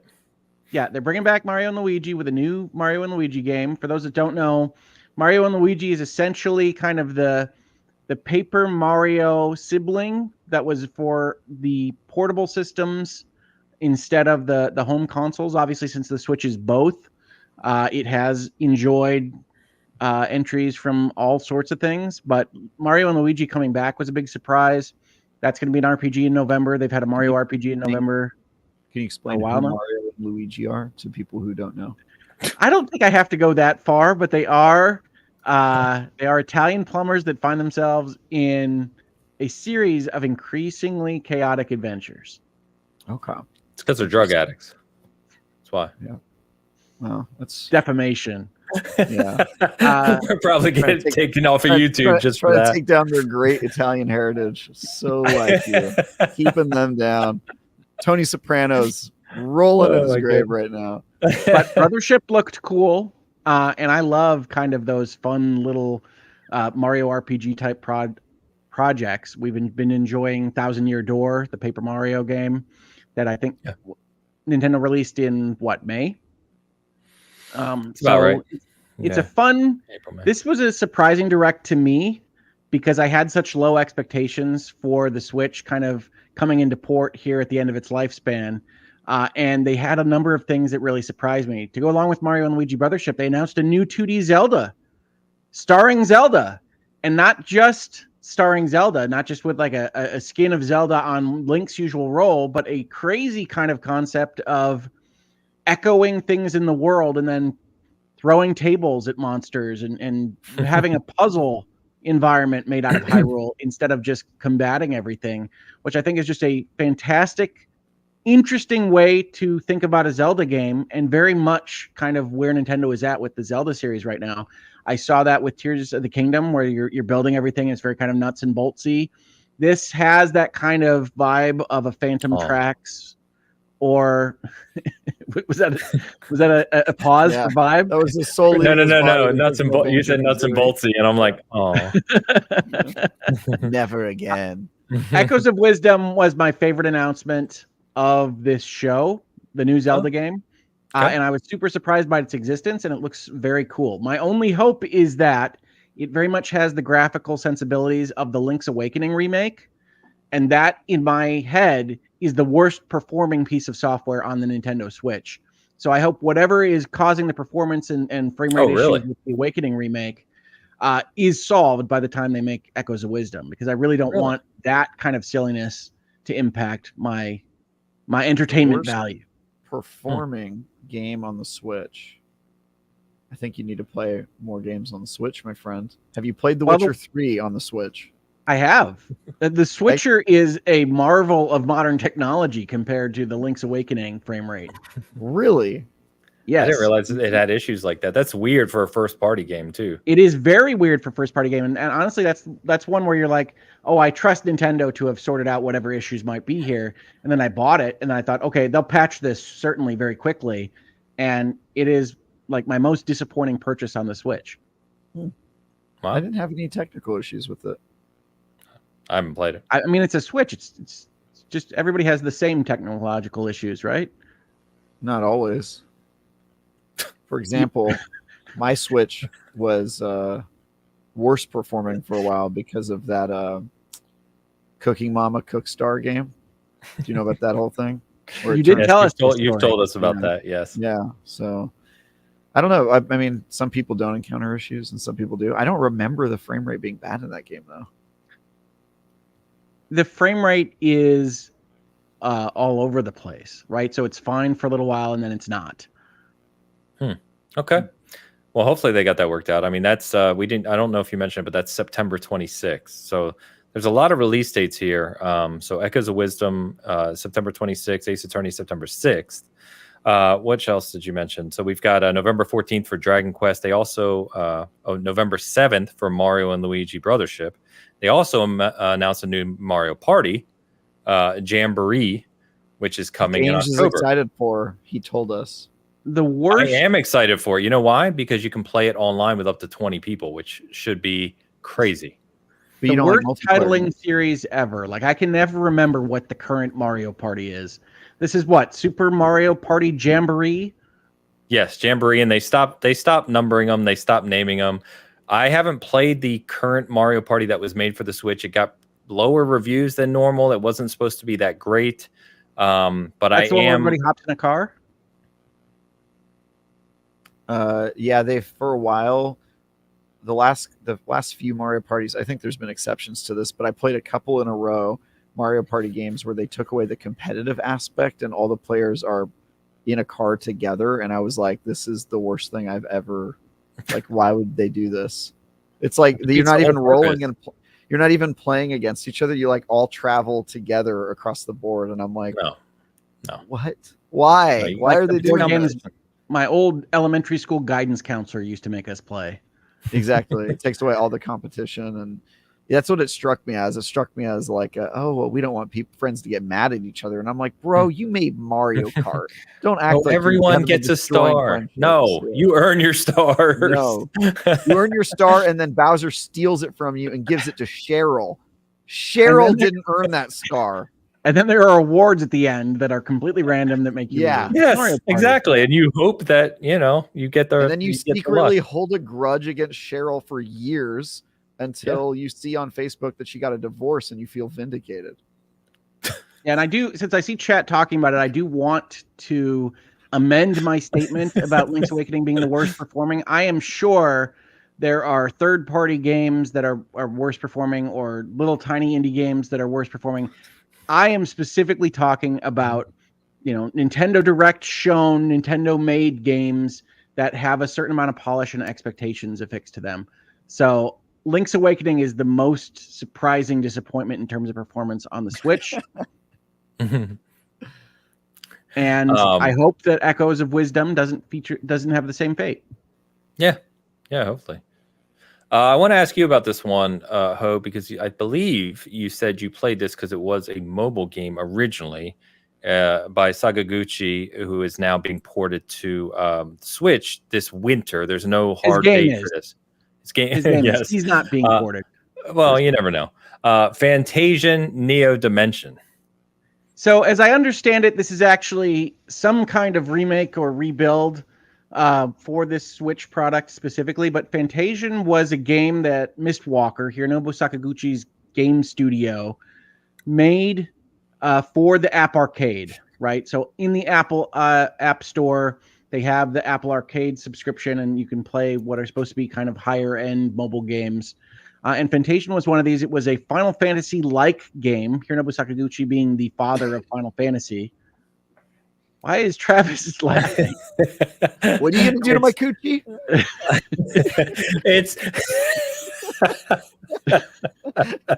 It is that time of the show where Travis starts to go downhill. Oh my goodness. He made this game, and it was okay for a mobile game. In fact, it was a game that got a number of mobile awards, but it isn't the kind of game that I think is likely to be terribly well received by the people that play RPGs regularly on their consoles. So I hope that whatever they're doing with Neo Dimension is fleshing it out a little bit more for folks to play it on their Switch. But I am not as excited about that announcement of that game being ported as I am about Square Enix essentially putting out a post right after this Nintendo Direct that said, we've made up with Hironobu Sakaguchi, and leaving open the possibility of having him interact with the Final Fantasy series he made famous again at some level, which would be super cool. So Fantasian is directed by him. Its music is by Uematsu, who famously did a lot of the most popular music in the Final Fantasy series through Final Fantasy, I think like 7 or 8. And so it's a product that I think a lot of people are going to be excited about that love Final Fantasy. I just want to put people in the right frame of mind that it is not, in fact, a Final Fantasy game and was made for an Apple phone. Fair enough. And then I noticed one that jumped out to me. I don't know much about it, but Mio, which is Memories in Orbit. It's not coming out till next year, but it was a very kind of striking looking, artistic looking platformer. Looked like kind of a skillful platformer. Like I love those types of games. Like here's so this one really jumped out. Looks awesome. Surprise of the show for me personally. We also, from a 2D platforming, we got Donkey Kong Country Returns HD, which is a basically a collection or a remaster, if you will. That's coming out January 16th, so right in the new year. But always cool to see Donkey Kong Country returning as well. Again, with good stuff. Again, Literally, yes, return. again and again. The return. And then what I think was probably maybe not the biggest announcement, might be depending on your state of mind, of course, is Metroid Prime 4. It actually is a game. It's happening. It's called Beyond. It was announced 7 years ago, so it's nice that we finally get to see what this looks like. But we did get a trailer for it. It is coming out, according to them anyway, in 2025. I have to assume that this is going to be one of those games that kind of shows off the new Switch when that probably releases in the spring, if I had to guess. So we'll see what this looks like, but it was nice to see Metroid Prime back, and actually see something for Metroid Prime, which is pretty cool. And it made somebody faint. You guys see that video? No. There's a video that was going around of Nintendo fans watching the Direct, and when Metroid Prime 4 got on stage, somebody just like flopped on the ground. It's funny. It's very funny.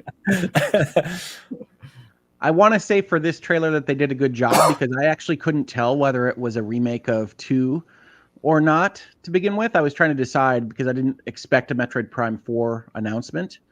And I think that's saying that they are doing a good job of evoking the feelings of the original Metroid Prime trilogy. I was, I guess, a little surprised to see a 2025 date game at all, because everybody would expect that that's going to be a Switch 2 game. And that what we're seeing might even be Switch 2 spec'd kind of content, because obviously none of these are running on the hardware themselves when we look at these trailers. And so I think it looked really nice. The fact that it's also releasing on Switch means that it won't be as big of a show off of whatever the Switch 2 can do as one might hope. But I'm excited to see Metroid Prime again. Yeah, 100%. So we'll see that. There were a few more things announced as well. We saw Romancing Saga 2, which is a remake of a classic game from the 90s. That's coming out in October. We saw another game called Farmagia, is it? Yeah, which seemed to have frame rate issues, speaking of performance. There you go. Which looks like a mashup of genres there. That's coming out November 1st. So there's several other things that were announced as well. But overall, pretty good show. I'm also, one of the series I do like on Nintendo's side is Luigi's Mansion, right? So we get the HD or Luigi's Mansion 2 remake on the Switch, which is awesome too. So this coming week, because it's already downloaded itself. Oh, so, fantastic. I didn't realize it was that soon. Cool. It's got to be. It's already on my little menu, so it's got to be very soon. Fantastic. It's his mansion, right? I'm sorry? It's his mansion. It's his mansion? It? How did he get the mansion? I think we. I don't know the lore of the Dark Moon. I know that Luigi's Mansion 3 is in fact a hotel building. So yeah, it's not his mansion. Does he inherit a hotel? It's not a mansion at all. What is Luigi's real estate situation? Well, being mobsters, they might have just taken the mansion, if you know what I mean. Whoa! Wow! Just assume these people. Yeah, Christopher. Mario Brothers are judge you because great Italian heritage, Christopher. But I don't want to skip over Romancing Saga 2 because that is a real looking remake. That is not an HD 2D kind of thing. It is not something that is tile for tile based on the original game. Romancing Saga 2 looks like an actual budgeted change to modernize a not so terribly popular entry in the Saga series from like the 90s. So I'm excited to see what they do with that, because the Saga games have always been really interesting to me because they have interesting ideas of taking different characters through a world at the same time, but never really coalesced terribly well. And the Romancing series adds in kind of generational concerns and progeny to that whole kind of stew pot. I'm interested to see what they do with a modernized version of this. I hope that it will be really cool. I worry that I won't like it so much. It'll be a little bit more like Live a Live or Live Alive, or however you want to say this, Live a Live, which I found to be an interesting HD 2D game, but very much understood why it was never brought over to the West back when it originally came out. Yet another game that I bought physical copy of at launch, and I have never played it, not once. Never even turned it on. Never even got installed on my Switch. Happens. Attorney Aints. I know. I did play that one. I just didn't play it very much. Yeah, but you also started off with a weird one. You played that's okay. Spin-off first. But but yeah, it seemed like a really good show. I like that there's an awful lot coming with release dates for fall for the Switch. So no matter really where you're gaming, especially if you game everywhere, this fall is out of control. Stacked. There's way too much to play. So yeah, it's going to be crazy. But there are bangers all around. No, you got to stop this. They are the bomb. On that note, I think we are going to go ahead and start wrapping up here. Is there anything else I forgot or you want to touch on before we close out, boys? I think there was one last thing I wanted to mention, but I can't remember what it was. So I think we're good closing out, other than the fact I did want to say that I did a video yesterday in virtual legality about the Dr. Disrespect situation and Twitch. So if you've been seeing that online and you want to hear a lawyer talk about it for an hour, you can check out that video on my channel. There you go. Anything else you want to shout out? No, I meant Hogue, not you. Travis, shout some stuff out. Travis, why don't you go? Yeah. So you can read my Destiny 2 review online if you care for that. I've also got some choice previews coming up in the next couple weeks, and some other reviews, Sea of Thieves and the First Descendant. Got to get out in the couple weeks. That was my brain figuring out what the name was called. Coming up soon. And then I also want to tell folks that I am producing IGN's cover story in August. And it is a game that I think lots of our viewers will care about a lot. So I might be on a plane again, going somewhere. What is a cover story in the context of a digital website? Yeah, so that's our IGN First game. We call it our digital cover story, is I guess what it's technically referred to as. But I just didn't know. Yeah, it's gonna be a big one. I'm telling you, it's gonna be a pretty big one. I'm very excited for it. How I'm going to produce the IGN First story on the month I get married, who knows? But it'll be fun nonetheless. So I'm excited for that. Ames, nice. This is where you're supposed to joke that that's not all he'll be producing. Nice. That's true. Yes, it took me a second. I'm tired. I have not slept. Yeah, I'll be. What'd you say, Hogue? I'll be punch a coochie. I'll be doing that for sure. Definitely. Jesus Christ. I definitely did not say that. The thing I wanted to mention and call out that I had forgotten momentarily is that I am playing through an expansion to the Talos Principle 2, which is a big meaty expansion full of puzzles and making your brain hurt. And if you like Talos Principle 2 the first time, I can recommend the expansion. It seems to have a lot. I want to play it. Maybe that'll available be for anyone. I'll have Travis is allowed to play it. I'll test my fingers with Erdtree and my brain with Talos Principle 2 expansion, and then I'll ascend to a higher That's plane. Right. You'll be God King. We'll all have to bow before Travis. We'll all be wearing ties. All right, guys, great. I think on Season Gaming side, we should have First Descendant as well coverage. Obviously, like I said, stay tuned. Hopefully, we can put together a Shadow of the Erdtree roundtable. Obviously, probably be a couple weeks yet, given how large the damn expansion is. And then we've got a couple of smaller reviews coming out as well. There's one about a point-and-click horror game that's on the site right now called An English Haunting. There's a couple other ones that we're working on. So just some kind of more unique indie game coverage we're trying to do. And Ray has some cozy game coverage as well that we're wrapping up to get published. So you say an English haunting? An English haunting. That's what the game's called. That's my nickname for you. Yeah, it's fair. I do look like a ghost. Very fair. Oh my gosh. Everyone, chat, you've been awesome today. Thank you for the generosity as always. Thank you for engaging with us. Dan will be here next week. Travis will not. We will have Asante joining us next week from a gaming circle. Absolutely fantastic guest, so I hope you can tune in, and obviously we'll have a lot more to talk about. So Travis, we'll see you in a couple weeks. Everyone else, we will see you next Sunday. Until then, enjoy your game. I am headed back to the land of shadow. Until then. Goodbye. Skull and Bones.